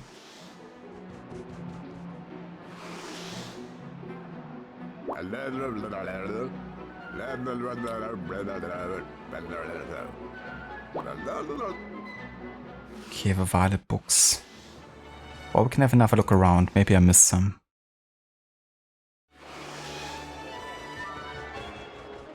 But I mean, I definitely read all of them in the school arena. And also in the actual Gladiator arena too.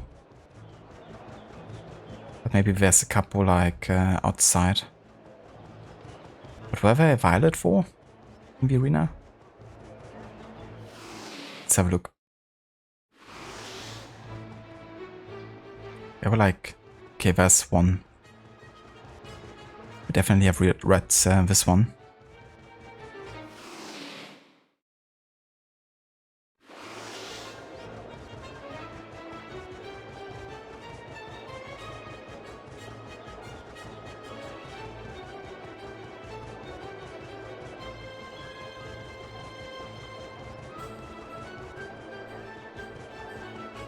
Yeah, I think we are caught up actually.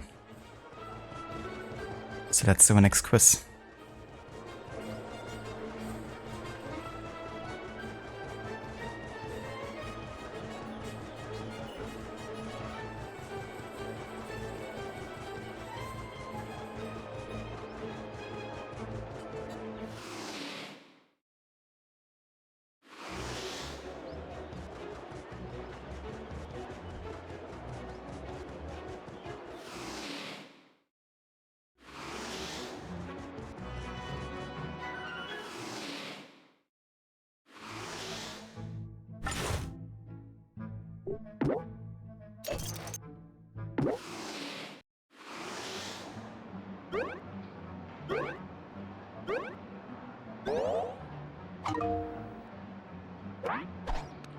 What did the Gladiators used to fight? A rope.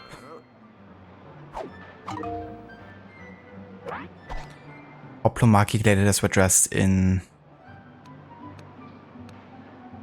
a suit of armor. What did criminals do to kill themselves to avoid fighting in the arena? Swallowed the toilet sponge.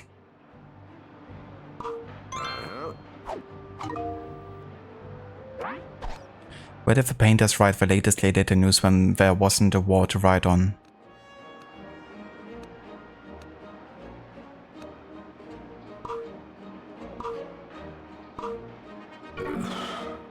On a gravestone, okay. What did the Emperor Septimius Severus do about female gladiators? He banned them.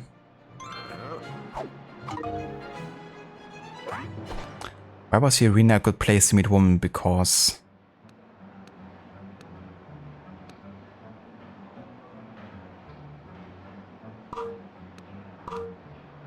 women were single? Many excuses? Okay, something. What did bestiary gladiators use to fight against beasts?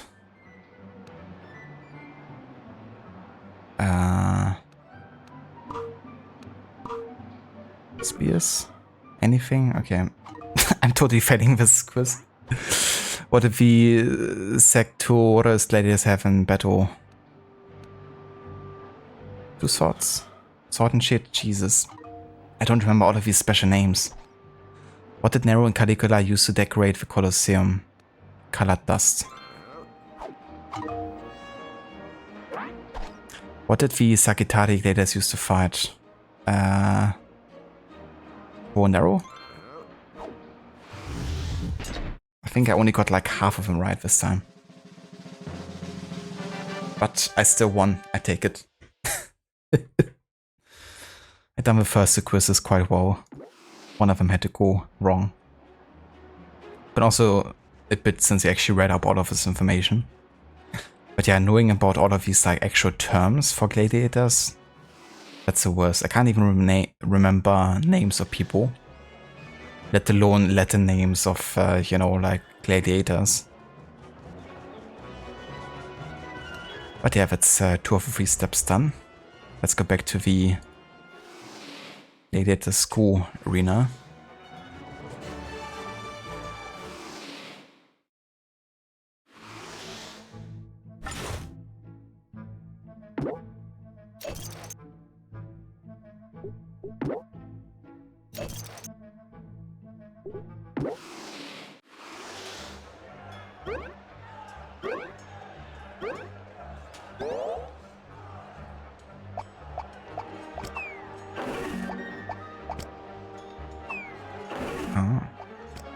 So like, put them in here.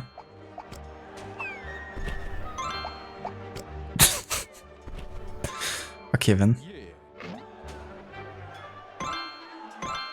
Yeah.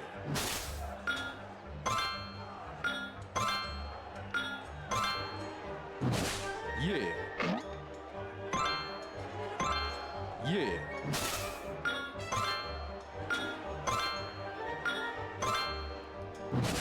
Yeah.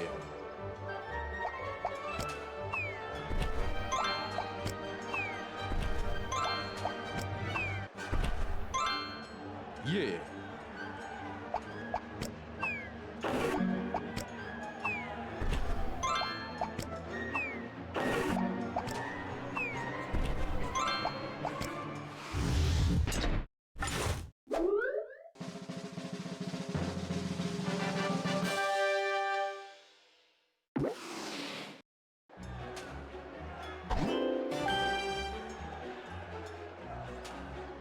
Alrighty. I think we're ready to fight the next gladiator here.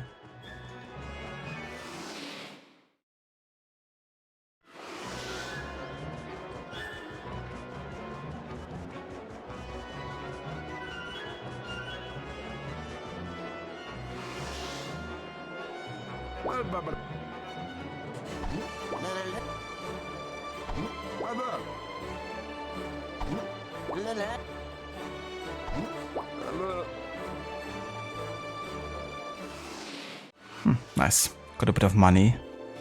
So we can actually buy ourselves a helmet.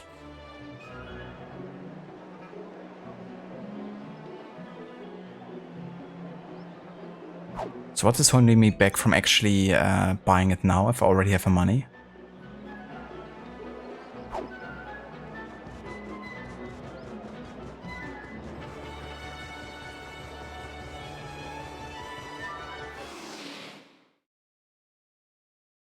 I might as well just talk to a blacksmith already.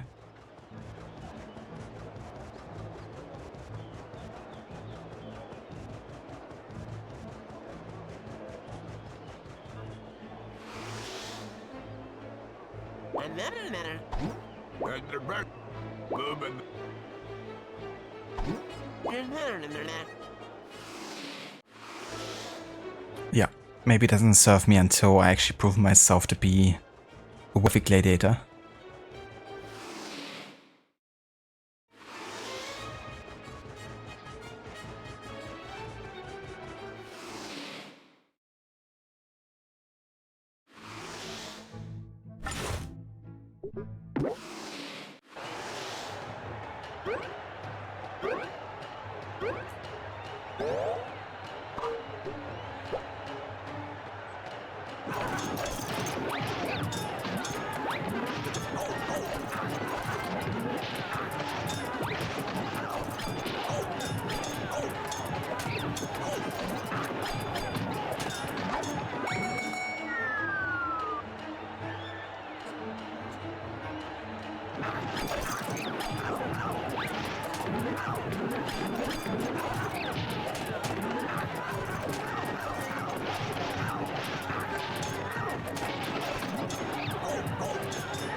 Get wrecked.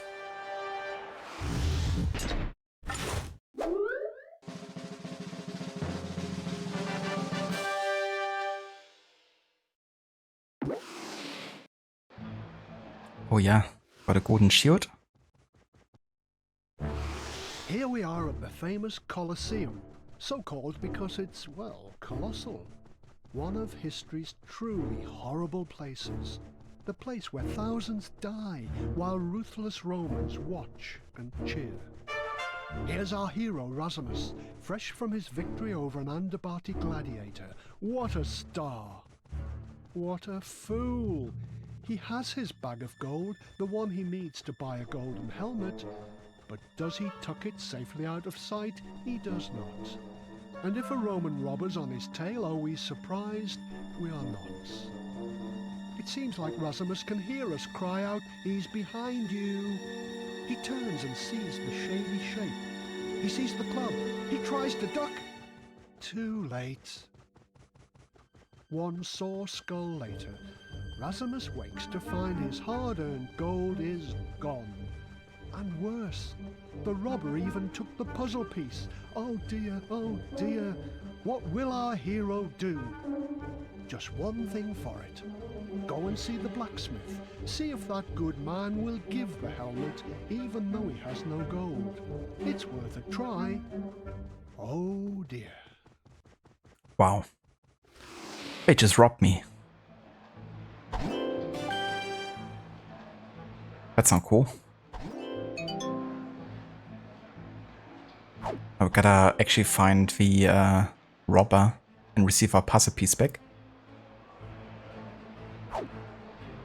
I don't think the blacksmith is gonna be willing to just give us the gold helmet for free. Let's actually have another save here.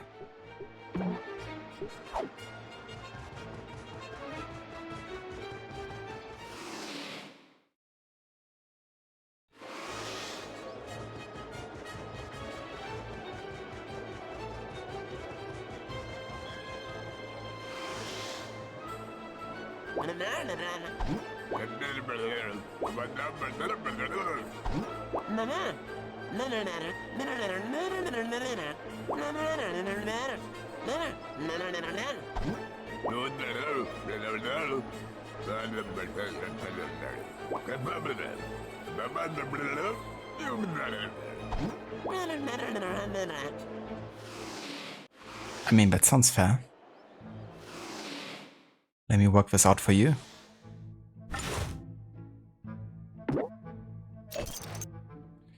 Before two weapons, repeat the blacksmith's hammer blows, watch the blacksmith's sequence of strikes, then repeat before the time runs out in multiplayer. Each player adds a new strike to the end of the sequence. Okay.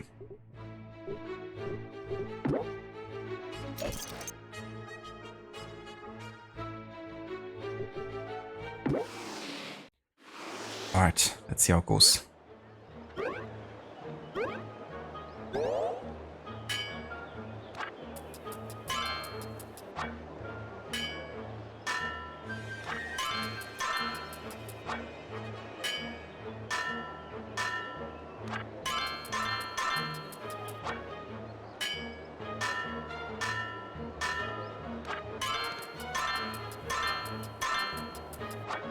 I do only get 1 point sometimes.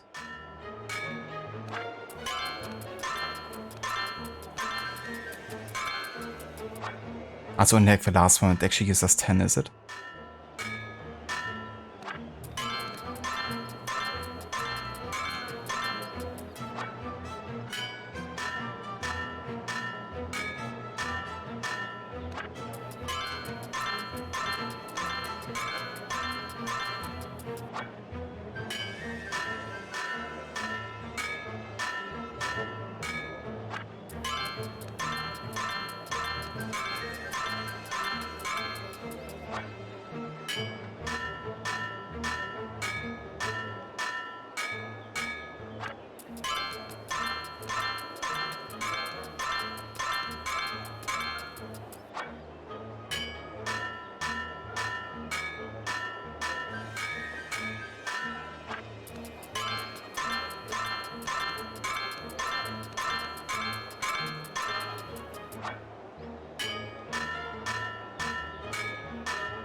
Oh, whoops.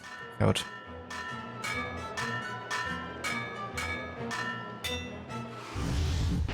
Okay. Fair enough.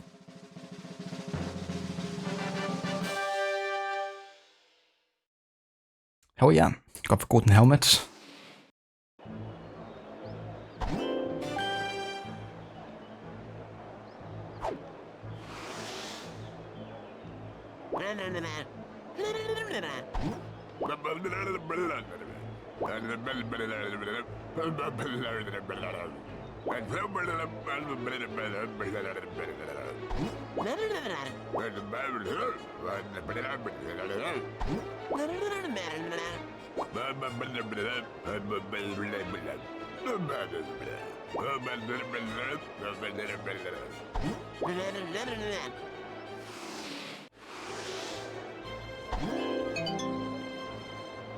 In return for the gold helmet, the blacksmith asks you to find the robber and retrieve a sword created for the Emperor Commodus that he has stolen from a shop. Find the Merchant's Guild building in the city market and discover how to access it by speaking with a beggar. Okay, let's finally make our way through this barricade here.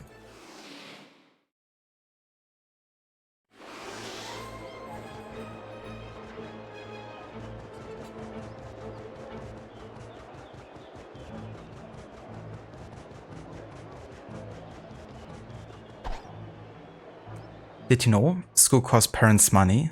So if your family was poor, you didn't have to go. When a Roman girl was 14, she was ready for marriage. Her father chose her husband, and if she didn't like him, bad luck, she had to marry him anyway. That's probably why they signed up for the gladiator arena. Once you joined the army, you had to stay for 25 years. When you retired, the army gave you money and a piece of land. You could retire in comfort if you survived for 25 years in the army. If you were a soldier, you could make extra money by robbing the countries you defeated. You could take money, animals and living prisoners that you could sell as slaves. The Romans treated slaves brutally in conquered lands and in Rome itself. In 157 AD, the writer Apuleius described life in a mole. Slaves were poor, skinny things, their skin blackened with bruises, their backs covered with cuts from a whip.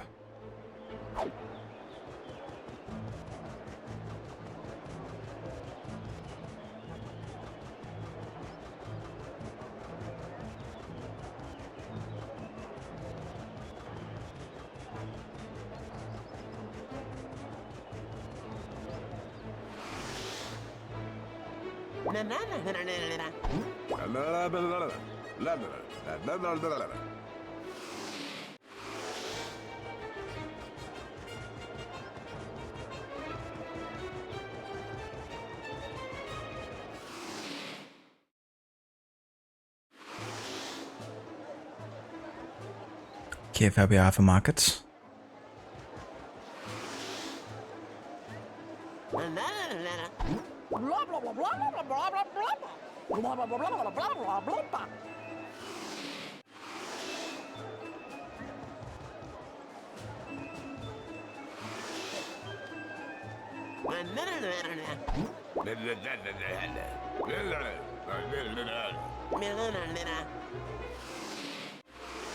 Jesus, just like holding the head of an animal there.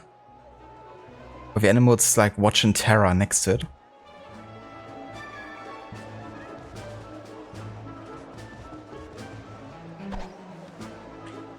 Did you know Romans wrote numbers a little bit differently from us? From 1 to 10 they use something like this. 1 equals 1 string, 2, 2, 3, 3. Yeah. Even in ancient Rome, women used makeup with natural materials, of course. They used reddish earth for their lips, ashes for antimony for their eyebrows, and white chalk for the neck. Poor children couldn't go to school and had to work as hard as their parents. If they didn't, their parents could decide to sell them as slaves. When a baby girl was born, her parents gave her a golden or leather heart-shaped lucky charm to protect her until she was married. Then Roman doctors were able to make medicine to cure sickness, but they had to mix it with honey to disguise the disgusting taste. I mean, that's fair. That's the same with a lot of medicine nowadays. If it would kind of like eat something, add something, you know, sweet or something to counteract something very bitter.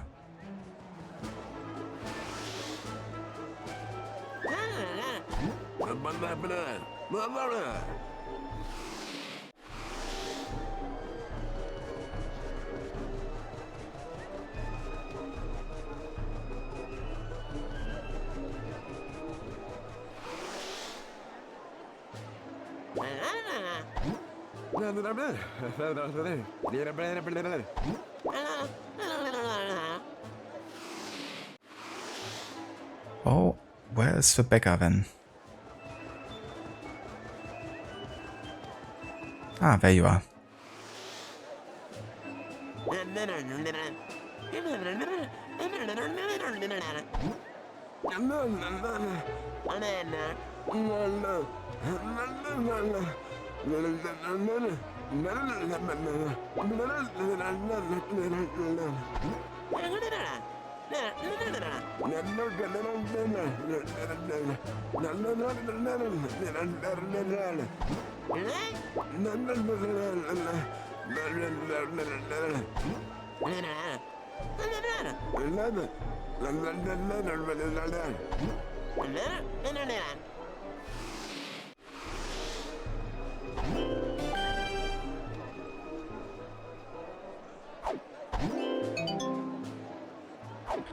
Alrighty, let's talk to the butcher then again.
It's been nice meeting you.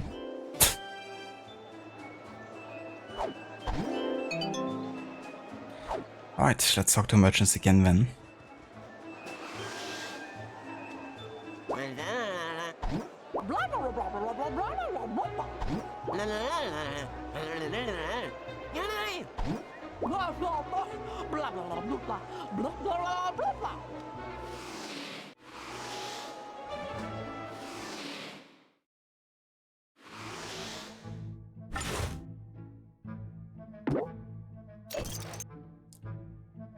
Sort the rolling fruits into the jars. Put each colored fruit in the correct jar to earn as many points as possible within the time limit.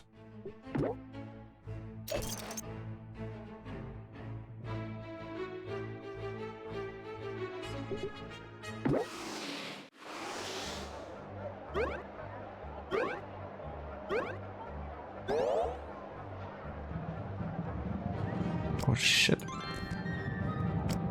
Bit tricky actually grabbing them sometimes.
Okay, gonna write it in chat so we can memorize it like that. So it's gonna be 1-1.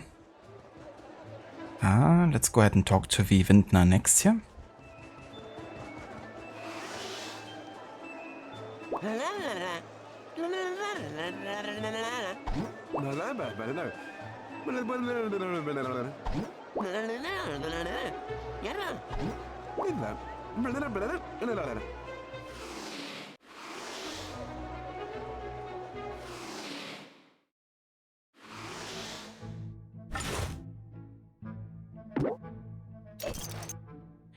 Pour the wine to fill up as many bottles as possible within the limit time.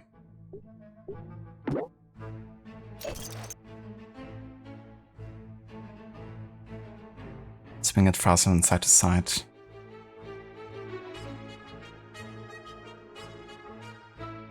Pour the wine from a bigger jug into the bottle. Once full, press the B button to store the jug. Okay. I have to get ready for this one. Hopefully it works with my motion controls.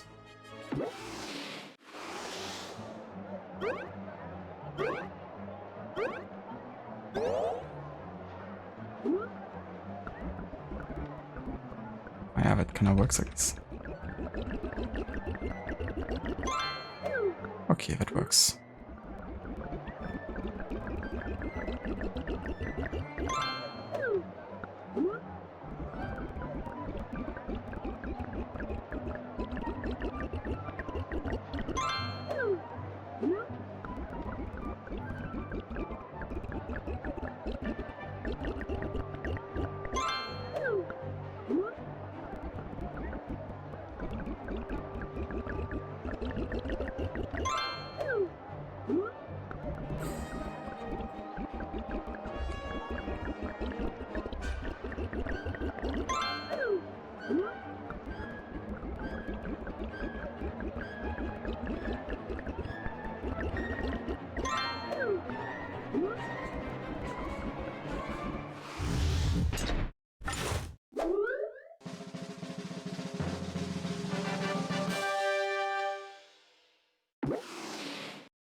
Right, that's the second code. 2 to 3. Oh, I think the code was actually saved in my quest log or something, right?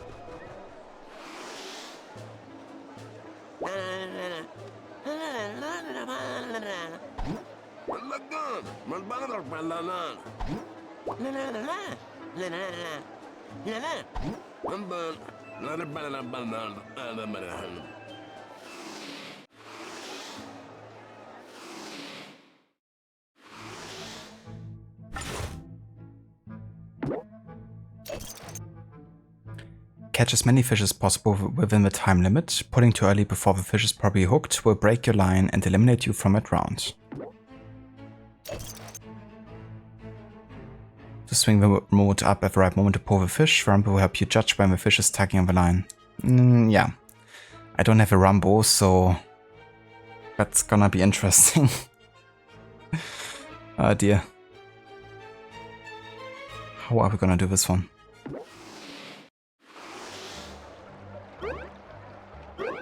Hopefully that's another indicator.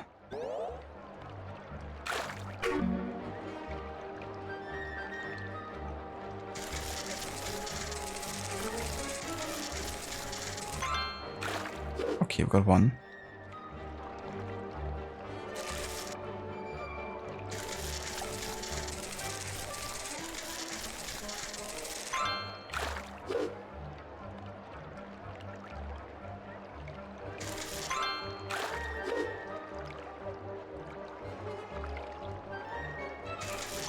Yeah, at least I have a visual.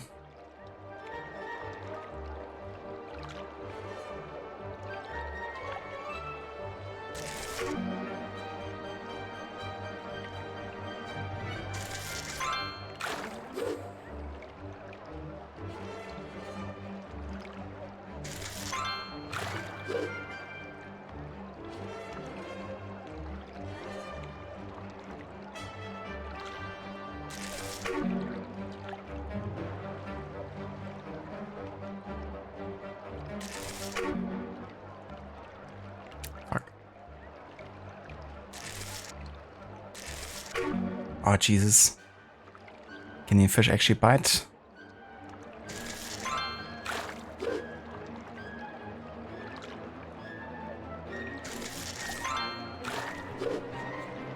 Okay, let's hope that's enough.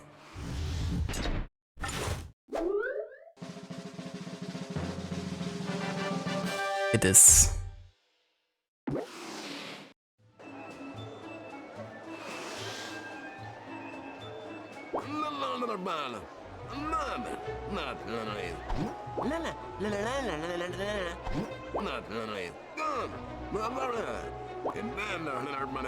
Six to 4. It's gonna tell us again. Yeah, 6 to 4.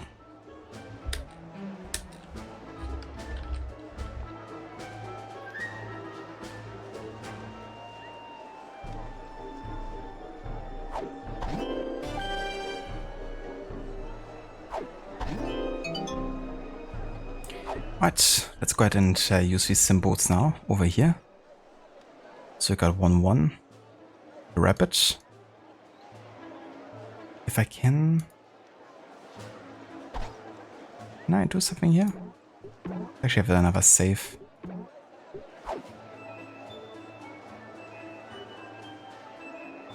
Or I guess I have to start it here and then go to the entrance or something.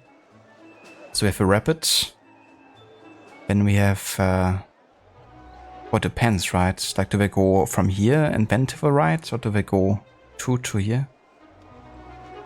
I assume it's like left side to right side. So in that case, it should be a line. Oh no, it can't be, because we have 6 to 4. So it's the top right column first. So it's the rabbit, then it's the fish, and then it's the bear. So rabbit, fish, bear.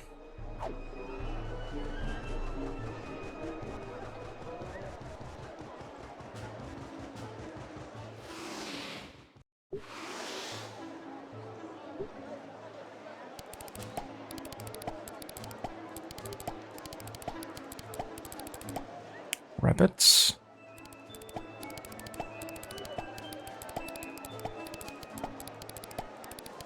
Fish and bear.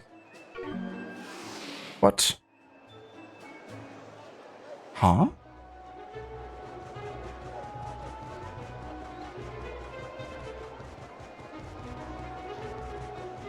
Or was it like another order? Like, was the fishmonger supposed to be the second one? And, you know, the other guy, the Vintner, was supposed to be the last, maybe? That could be.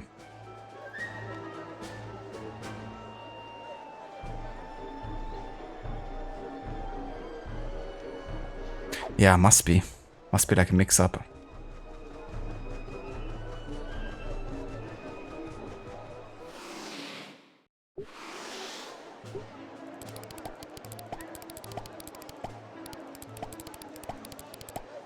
Okay, rabbit. This time I'm gonna go for bear. And then fish last.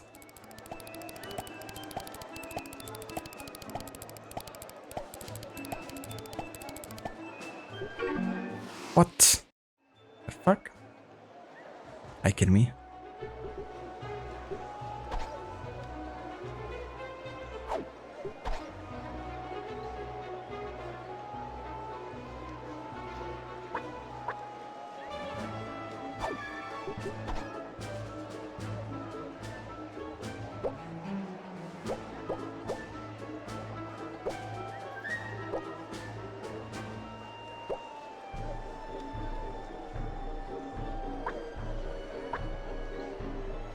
The first guild door code is 1 to 1, so must be the rabbit.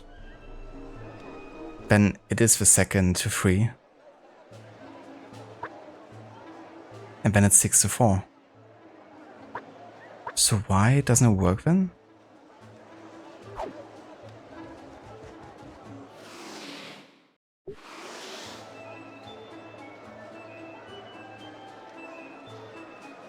I'm like maximum confused.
Oh. I mixed up 6 and 7. I somehow thought that it was only 6 rows up here, but it's 7. Okay, so it's a chicken. That's why. It's a rabbit fish chicken. Had a bit of a brain fart there.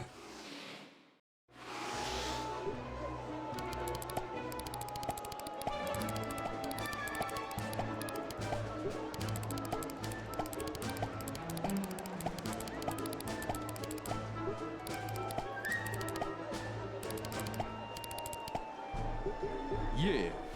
Okay.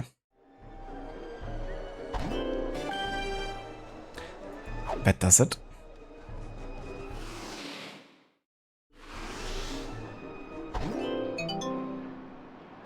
Find the robber to retrieve his stolen objects and the blacksmith's sword.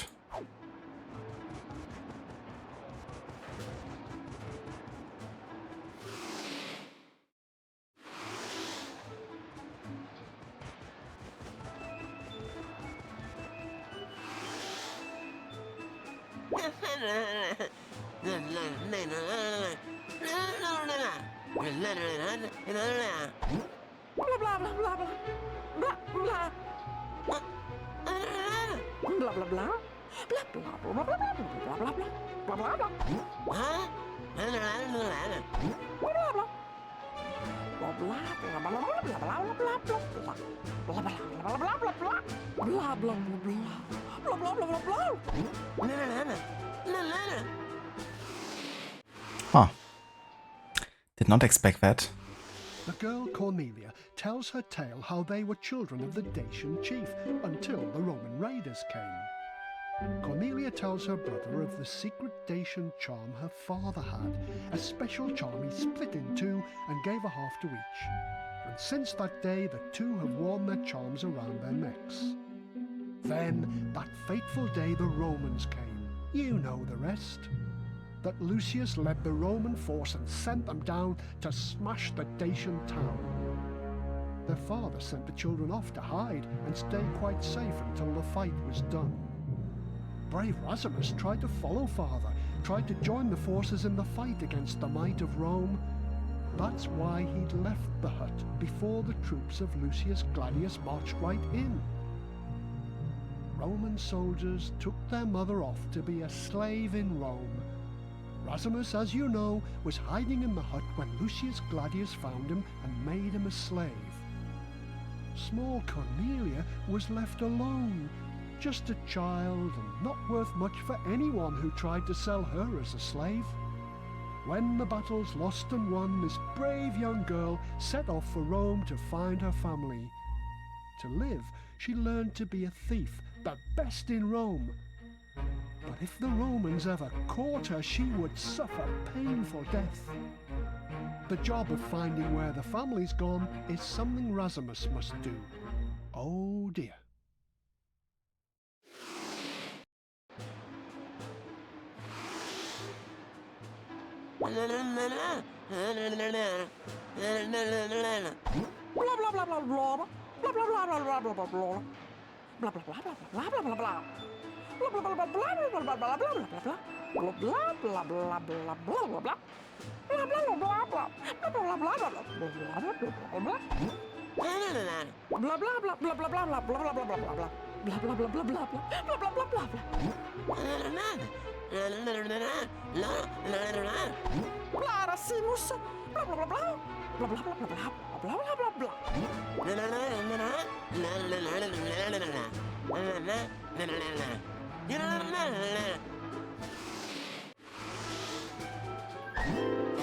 Just casually reuniting with your long-lost sister.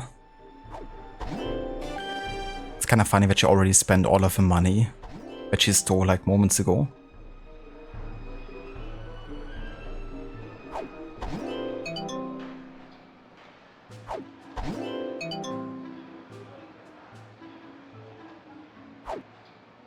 Alright, quite a few quests here to do. Citizen!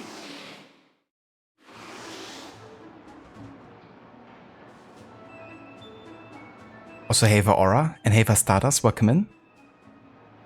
Thank you for the lurk, Stardust. I hope work is going well for you today.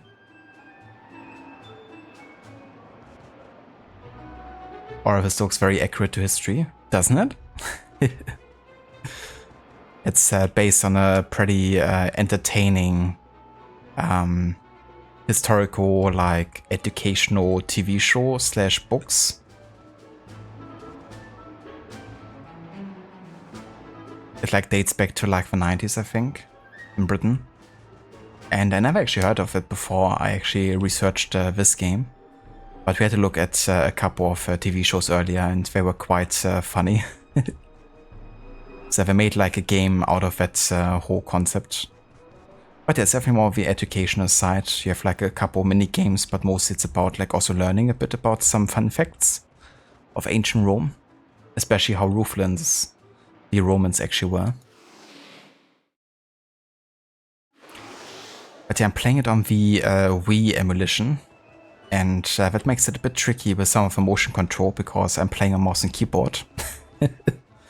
So it's been definitely a challenge in itself figuring out how I can actually do some mini games.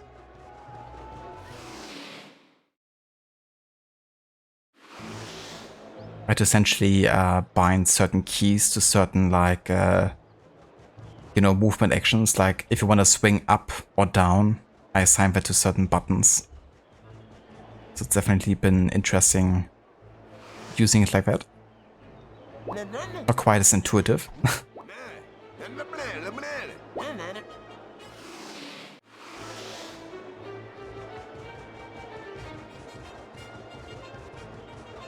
You have to talk to this guy over here, I think. This one.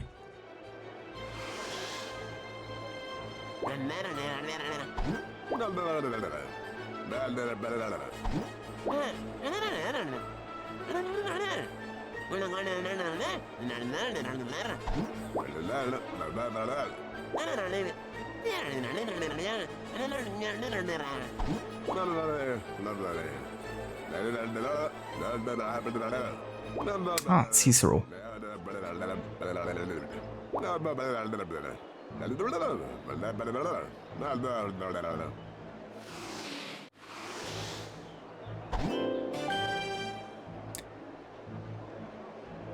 But that is not the same Cicero, though, I don't think. He should be dead at this point. We found out that the record keeper, Senator Publius Gaio Cicero. The municipal building is closed at the moment, at the Senator's at the feast building.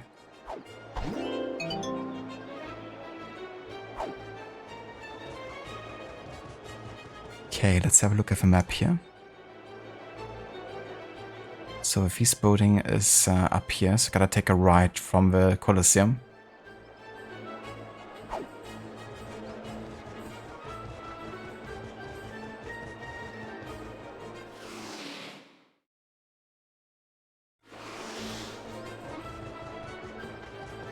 And we can also deliver this stolen sword back to the blacksmith.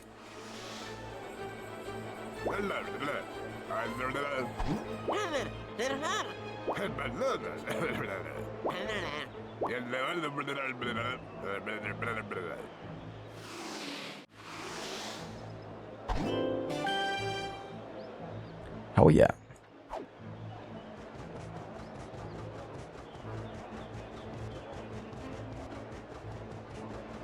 Okay, so this is still locked off here.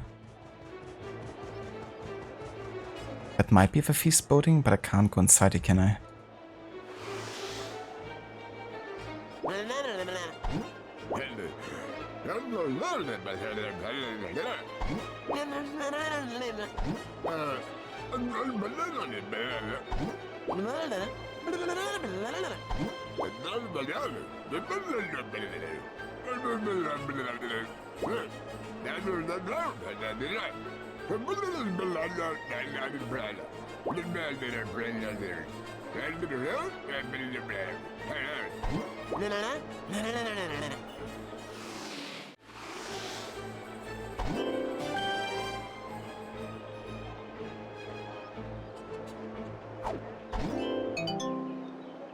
Alright, so to enter the feast building you must have an invitation.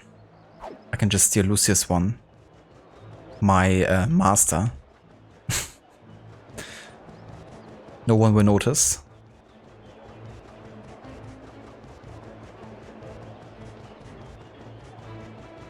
But yeah, let's go back to the gladiator school, I guess. Such short quests. Yeah, most of them are like very basic. It's like, you know, find like a building and talk to a person. Then you also have like mini games and like more lengthy quests, like getting through another stage of training, which usually is divided in like 3 different mini games. One is like training, one is learning, And the other is kind of like usually a special kind of like mini game, I guess. But yeah, the learning is mostly done with like quizzes and stuff. You have like basically books all across the game world like these. And they're kind of like full of like fun facts. And yeah, you gotta memorize most of them so you can actually succeed in the quizzes.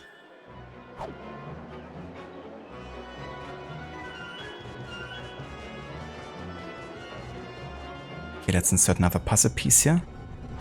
Another 4 missing.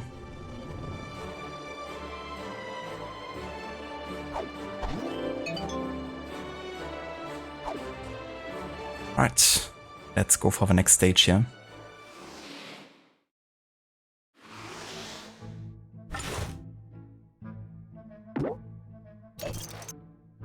Capture as many chickens as possible within the allotted time. The chickens are placed at 3 different distances. Use the power bar to release the lasso at the right time. The faster you catch the chickens after they emerge, the more points you will be awarded. Okay, we gotta swing it for. Oof. I mean, I can just swing left and right technically. So that should work with my keybinds here, I hope. Release the A or B button to throw the lasso when the power bar is at the right level. And then pull it up. Pull it in. Jesus, that's gonna be tricky. Let's see.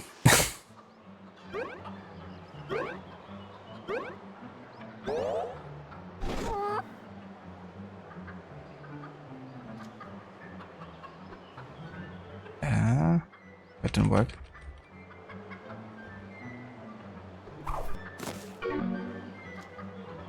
Doesn't even fill up my power bar at all.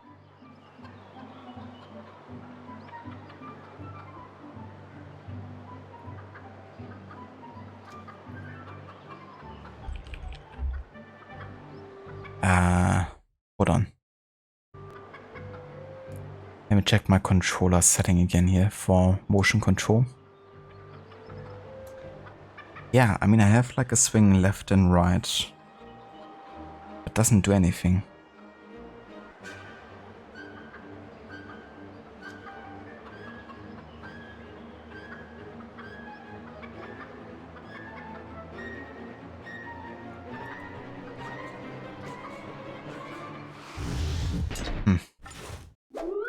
Okay, that didn't work for some reason. You didn't study for the quizzes. That's alright, me neither.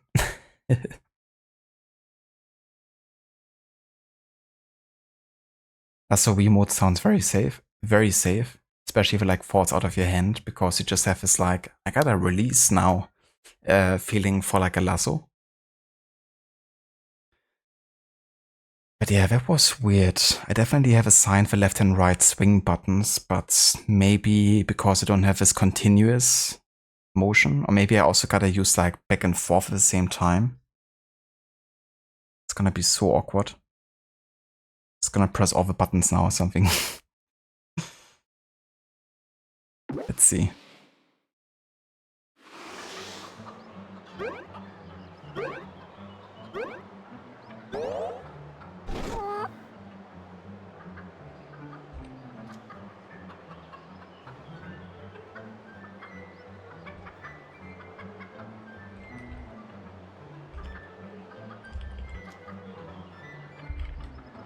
It's just not doing anything.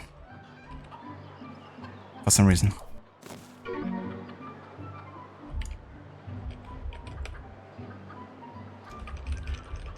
Is this gonna be where I have to call it a playthrough? Because it just can't get past this mini game even though I've assigned the buttons. I mean, I'm pressing all the buttons that I've assigned to swinging. Left, right, up, down. Forward, backward, like nothing is happening whatsoever.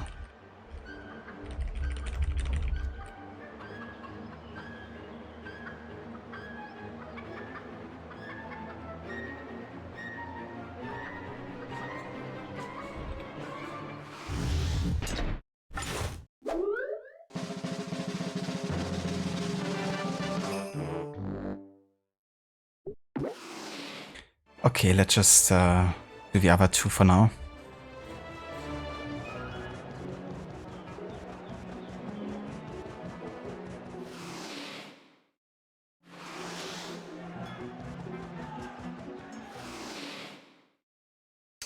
Indeed, Aura. Yeah, I have to get past the minigame, otherwise I can't continue. To be fair, like 1 hour into the playthrough I thought I already had to call it there, because I wasn't really sure how to get past the minigame. But then I kind of like respect some keybinds and it still made it to work. So I at least got another 1.5 hours out of the game. But yeah, it could be that that's the thing preventing me from playing further. But yeah, I kind of anticipated that we're gonna run into some issues with the V emulation. It just not really, you know, designed to mouse and keyboard, of course. You could technically get a Wii remote, connect that, and that would maybe work. But yeah, most Wii games are a bit iffy on that front, if you're not playing with an extra controller. Also, give me another second.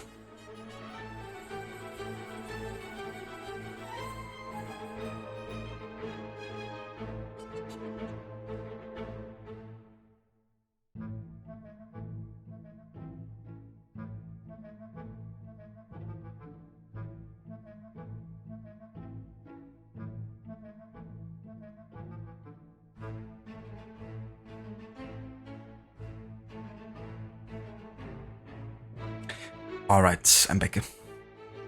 But yeah, you have to succeed in all the minigames. These 3 have to be passed to get to the next stage of gladiator training, pretty much.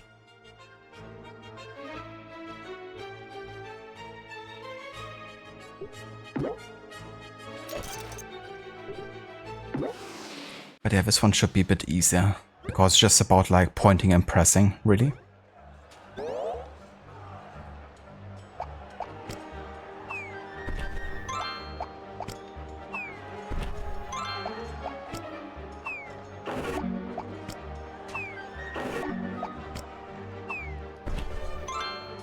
Yeah. Oh. Yeah.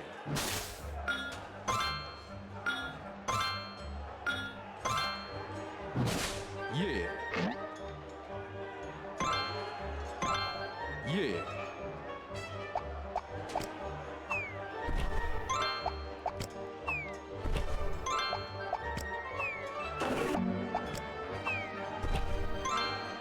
Yeah. Yeah.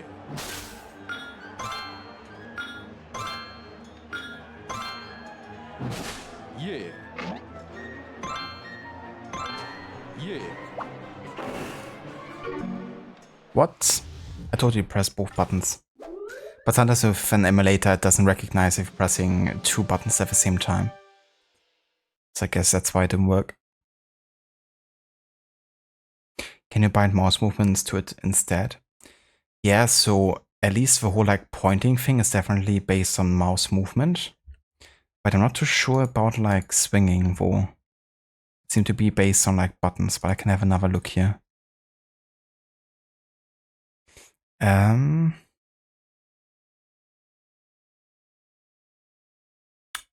Yeah.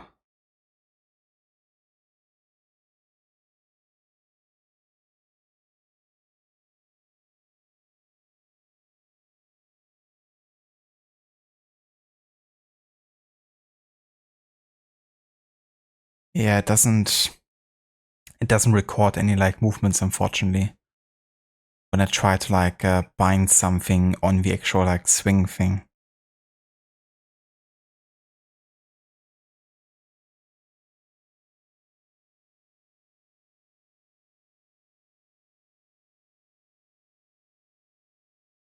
I'm kind of trying to calibrate my movement currently of the swings. Maybe that does anything.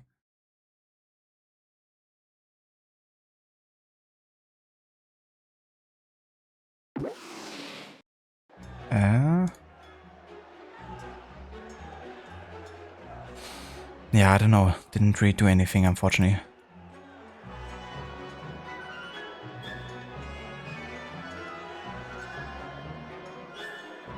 That's right, yeah, I'm using Dovin for the emulator here.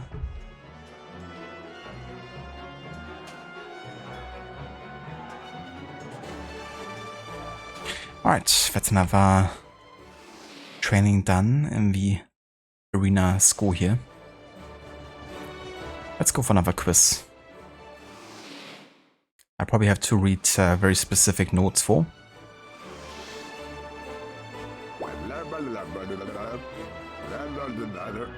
Read the yellow books in the streets of Rome. I think I read a lot of them, honestly. Let's just try it. Or should I? Maybe I should just check if I missed anything. Because the last quiz was already a bit tricky to complete.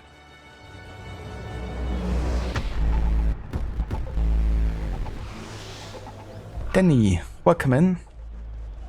Dude, thank you so much for the 42 months of resubbing with Prime. Thank you so much, dude. And how's it going? I hope you're having a nice day so far.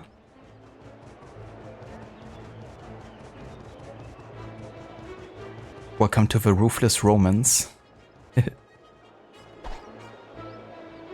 Okay, this one we definitely read. Let's have a look for another yellow book here. It looks like you can specifically bind Swing and Dovin, but you can't see how without downloading it yourself. Yeah, so there's definitely the option to bind Swing, which I've done. I like binded it to specific key buttons. So, you know, up and down is like O and L for me, and then left and right I bind it to like other keybinds. And it did actually work before, whenever I had to use like swinging, you know, for like fishing or whatever. Or throwing like a lasso, something like that. It did actually work. But for some reason when I have to like swing it like in a round motion from like left to right, it doesn't work for some reason. Even though I have it binded. So, yeah. I was a bit confused, you know, because it should have worked, but it didn't. So I don't know. I'm gonna definitely try again once we're done with this next stage here, with the quiz.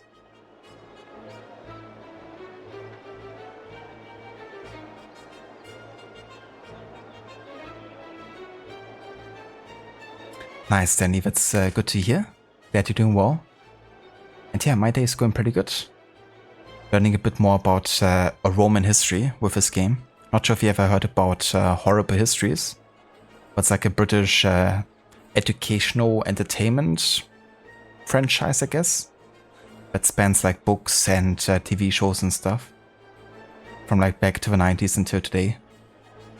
But yeah, I can actually showcase like maybe one of the TV show clips.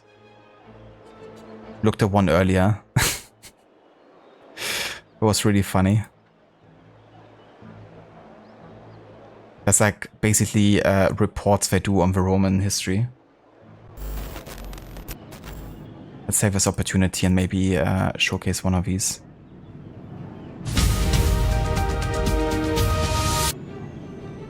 Just gonna turn down the game sound here. And let's have a look at the Roman invasion of Britain report. It's gonna be the Enlightenment. Hello and welcome to the news at When. When, just over 2,000 years ago, when a series of emperors from Rome, calling themselves Roman emperors, decided to try and add Britain to their ever-growing empire. Here with more details on this intriguing invasion is Bob Hale with the Roman Britain report. Bob. Thank you, Sam. Well, it's around 100 years BC, and that right there, unless I'm very much mistaken, is my Britain-shaped birthmark. And, oh, no, that's actually Britain, which is full of Celts. There's one now, that's his brother, there's a mate, that's a... Oh, actually, there's loads of them. And they live a happy tribal life in little mini-kingdoms, just like they have done since the Iron Age. But not for long! Yes, it's 55 BC, and who should rock up but Julius Caesar, who, believing that the Celts are helping an anti-Roman rebellion over in France, decide to teach Britain a lesson. Specifically, a lesson in how to badly organise an invasion. Yes, Caesar's plan to invade Britain completely fails, so he comes up with a bold new plan, which someone unoriginally is to try and invade Britain again. Yes, he came, he saw, he took a few prisoners, he got bored, he went home. And that's the end of that.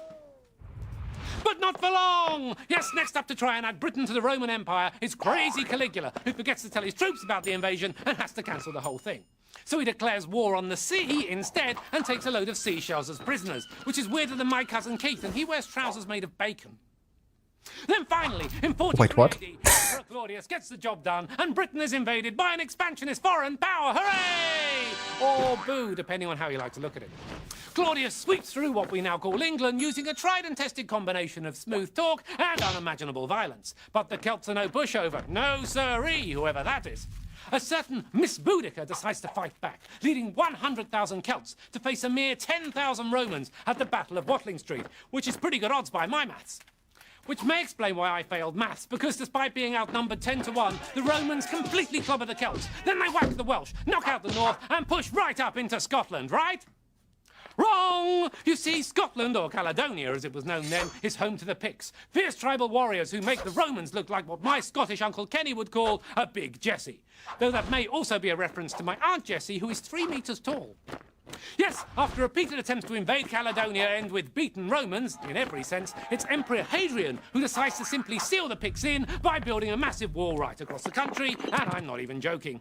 Yes, it's Hadrian's Wall with Caledonia to the north and Britannia to the south. So there we have it. The northern edge of the Roman Empire is established, everyone knows where they stand, and that's the end of that.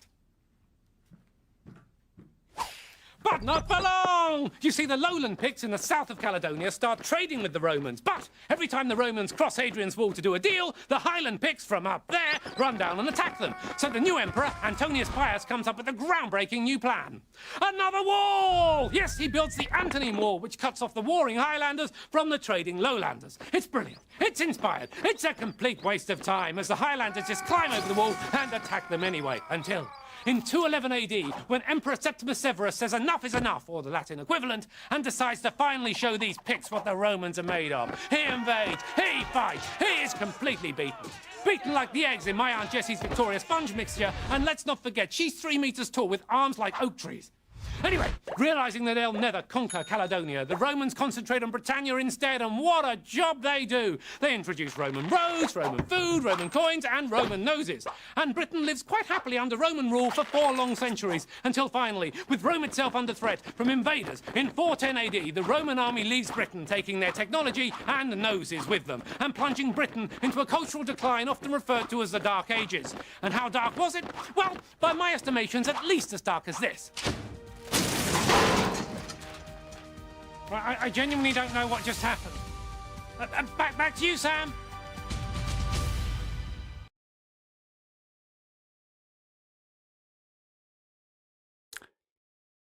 Yeah, I wouldn't have minded watching that in school, that's for sure.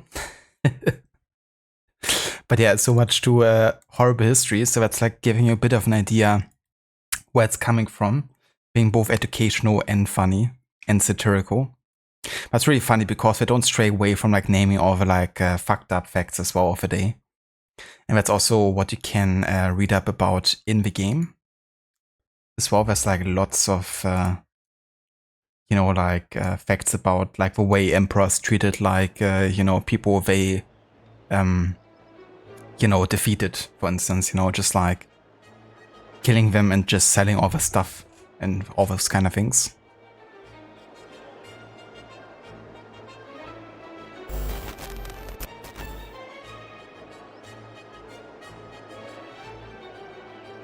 But yeah, the Picts definitely didn't take no shit, that's for sure.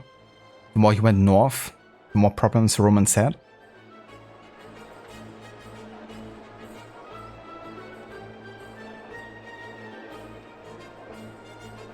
Said you've heard of this franchise, a true British staple of your childhood. It was amazing.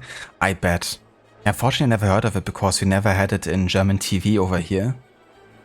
But yeah, like looking into this particular time frame and games released, you know, it kind of like popped up and I was like, that's an interesting title.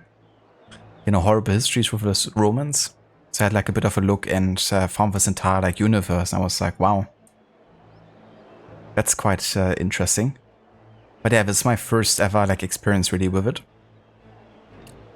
I never actually watched any of the TV clips before today. But it's a very, you know, entertaining and engaging way to learn about history for sure. taking it with a bit of humor and fun. Oh, you wouldn't know a good tale from a runny fart. That is correct. Hey, Vaserf, welcome in. Or you don't know if you actually learned anything, except that Hadrian's War is real. Romans got 99 problems if the Picts are most of them. Yeah, it's definitely quite a fast pace as well, the way we go through the historical facts. But this game is definitely a bit more slow paced in that regard. You can just take as much time you want per historical fact here. That's a good one for this. It is. It actually is. How's it going, Seraph? How are you doing today? Have you actually ever heard or seen Horrible Histories? Because you're also from the area, aren't you?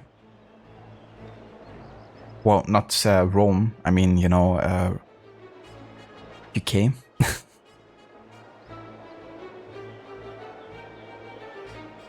So, did you know Roman soldiers wore armor and the leather killed into battle? Under the kilt they wore underpants. The armor doctors never cared about the soldiers' screams, as they treated their wounds because they were trained not to notice them. Lots of young men didn't want to join the army, so they cut off their right thumb so they couldn't hold a sword. The Roman army generals realized this was a trick, so decided to cut off the heads of anyone who cut off their own thumb. It's like, you're not getting away with this. Now we're just gonna cut off your head.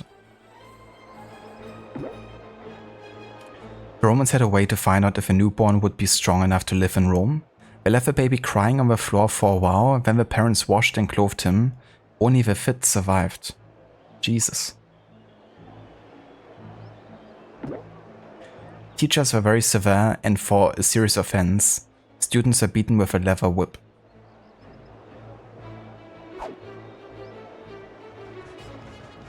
Ah yeah, you beautiful Roman facts, isn't it?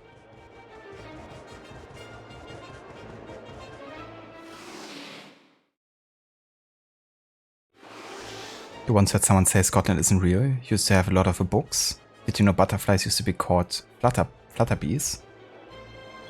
Or bees? I didn't, actually. I didn't know that. Exactly, Aura. Where's the free choice there, if you can't even cut off your own thumb? No worries, Sadie, thank you for the lurk. I appreciate it.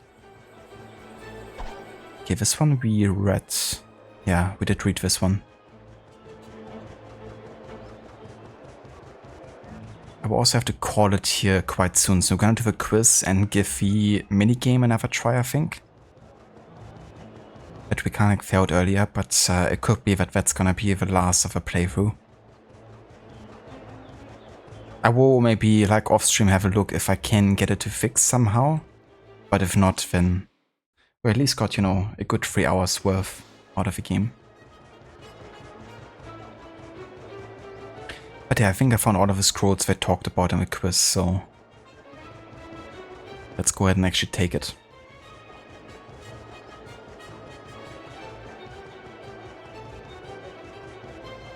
You look like a dairy farmer. And you fight like a cow. In Animal Crossing, when you catch a bug or fish, there's a little tagline that pops up, and for the common butterfly, it's I caught a common butterfly. They often flutter by. That's pretty cool, actually, as a reference to the initial name. But yeah, I didn't know that they were called like that before.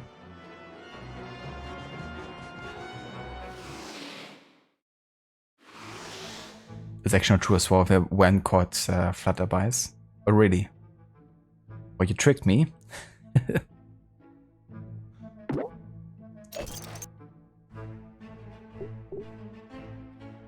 Alright, let's see if we can get past this quiz. I might have missed 1 or 2 books, so let's see. What did Roman soldiers wear under their leather kilts? Underpants.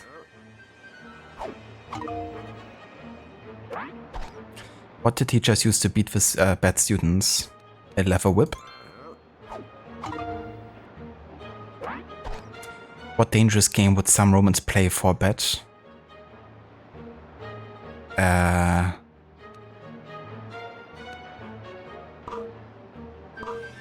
Boxing with a bet. Running with tunics on fire. Seem more likely to me than boxing a bear. Where did Roman parents leave their baby to understand if he would become a strong man? On the ground.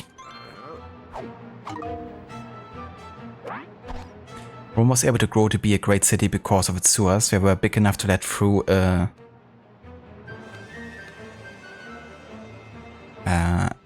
Boston cart.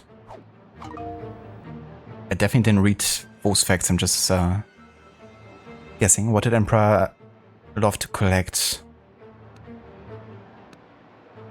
Seashells? Cobwebs? Really? What were the 3 wars against Carthage called? The Punic Wars. What did young men do to avoid joining the army? They cut off a thumb? What did King Tarquinius do to people who committed suicide? Play ball with their heads. Crucified them. Who founded race Romulus and Remus? A wolf. So to be fair, the questions that I got asked that I did wrong, I didn't find the book connected to it. So yeah, I couldn't know those. But I wonder where I missed it, because I seem to have run everywhere. But yeah, I must have missed one book. But yeah, that's a quiz done at least. Which means we are another 2 out of 3 steps closer to becoming the next step of a gladiator.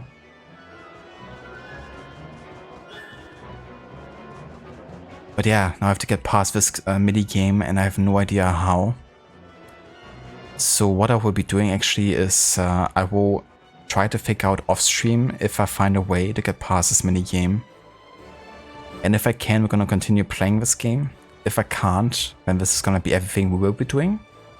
But that's alright, because I never really anticipated that we will be able to finish the entire game, given that I'm playing it on the, you know, Wii version with movement control and everything, binary to mouse and keyboard. So I'm just glad that I got to, you know, play as much as I did today. And we should be about halfway through now. Yeah, about. So yeah, I'm gonna try and figure out if I can find a way to do it. But won't have more time today either way to do more of this, so that will have to wait until next time.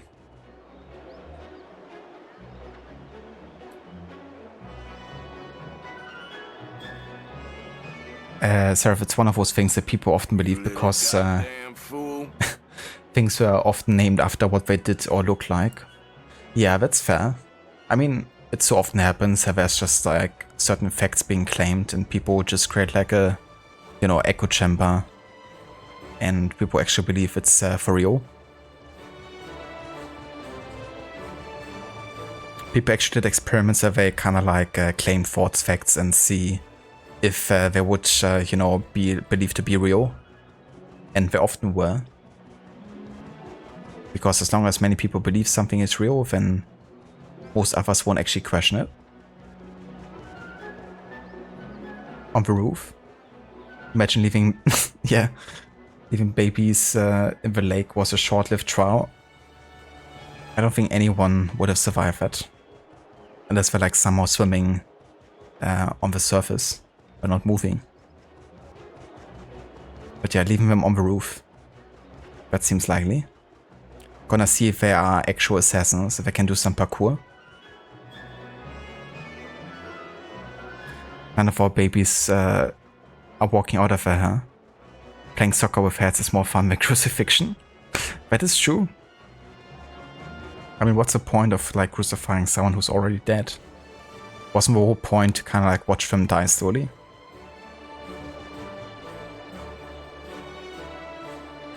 It was silly people dying that manner was sentenced to death. It is. But yeah, the law doesn't always make sense, I guess.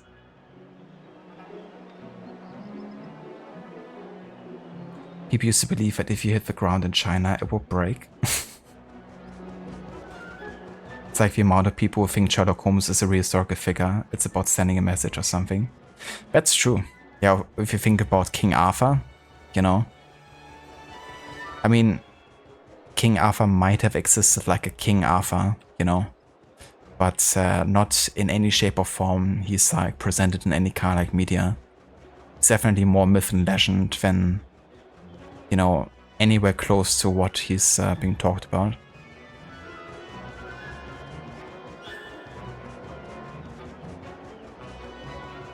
But yeah, there might have been, you know, a King Arthur at some point. But definitely not the one they talk about.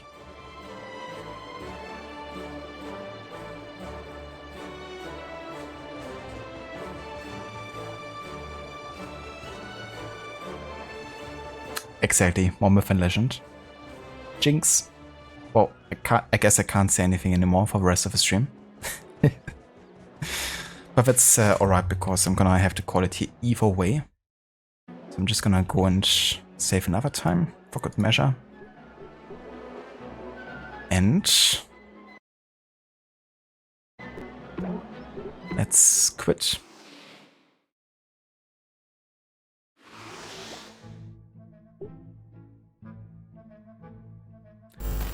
Alright guys, so that's gonna be it for today. I would like to thank everyone who came out to join me for some more history time here with Horrible Histories, Ruthless Romance. As I said, this might have been the one and only stream of this game. But I will see if I can get the minigame to work, and if I do, then we're gonna continue. If not, then you will see me with Hellblade, because that's gonna be the next game in the Historic Order run that we will be doing. So we will be jumping into the year 700 actually, so we're gonna be jumping over 600 years, pretty much. But then it's gonna be much denser again between the different centuries. We're gonna have almost one game per century, pretty much. At least one game. Yeah, pretty much. We're gonna have multiple games per centuries going forward afterwards. But yeah, between... I can actually showcase that again over here in the list. But yeah, in between like the late ancient times and early medieval ages, there isn't too many games. And the only game I was actually considering doing in that time frame that was released was Total War 3 Kingdoms. And I had a bit more of a look into it and kind of looked up the gameplay, but it seems to be really entirely focused on war. You know, who would have guessed? But that's like most of the gameplay is like these big war battle simulations. And yeah, I can't see myself playing so much of it, so that's why we won't actually be playing that either. And then like in, you know, the 400s you have like lots of games around the whole like King Arthur mythology, but that of course isn't very historical either. And then, you know, like early medieval ages, you have another Total War game with Attila that looks quite good. And yeah, games that kind of take place over many years, like Stronghold Legends or Crusader Kings, that cover more years than I would like to at that point. So yeah, we would jump into Hellblade: Senua's Sacrifice next, after this.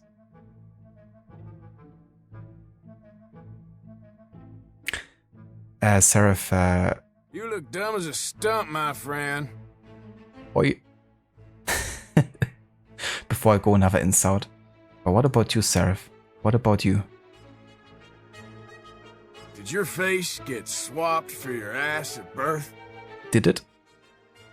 Did it now? No worries, Aura. Thank you for being here and for joining. No worries for a little stream.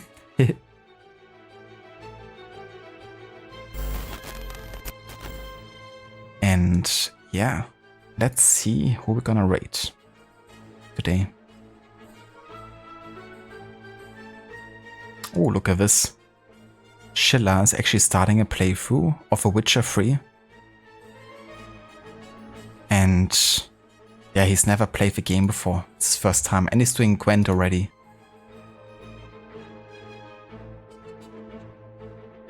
Amazing. well, we're gonna go and join over to Schiller then and see how he's doing with The Witcher. Excited to actually see him finally play that game. If you would like to join us for the raid, there's some raid emotes in chat. Feel free to copy and paste them. And yeah, I will catch you all in the next one. Until then, take care and hope you all have a good rest of the day.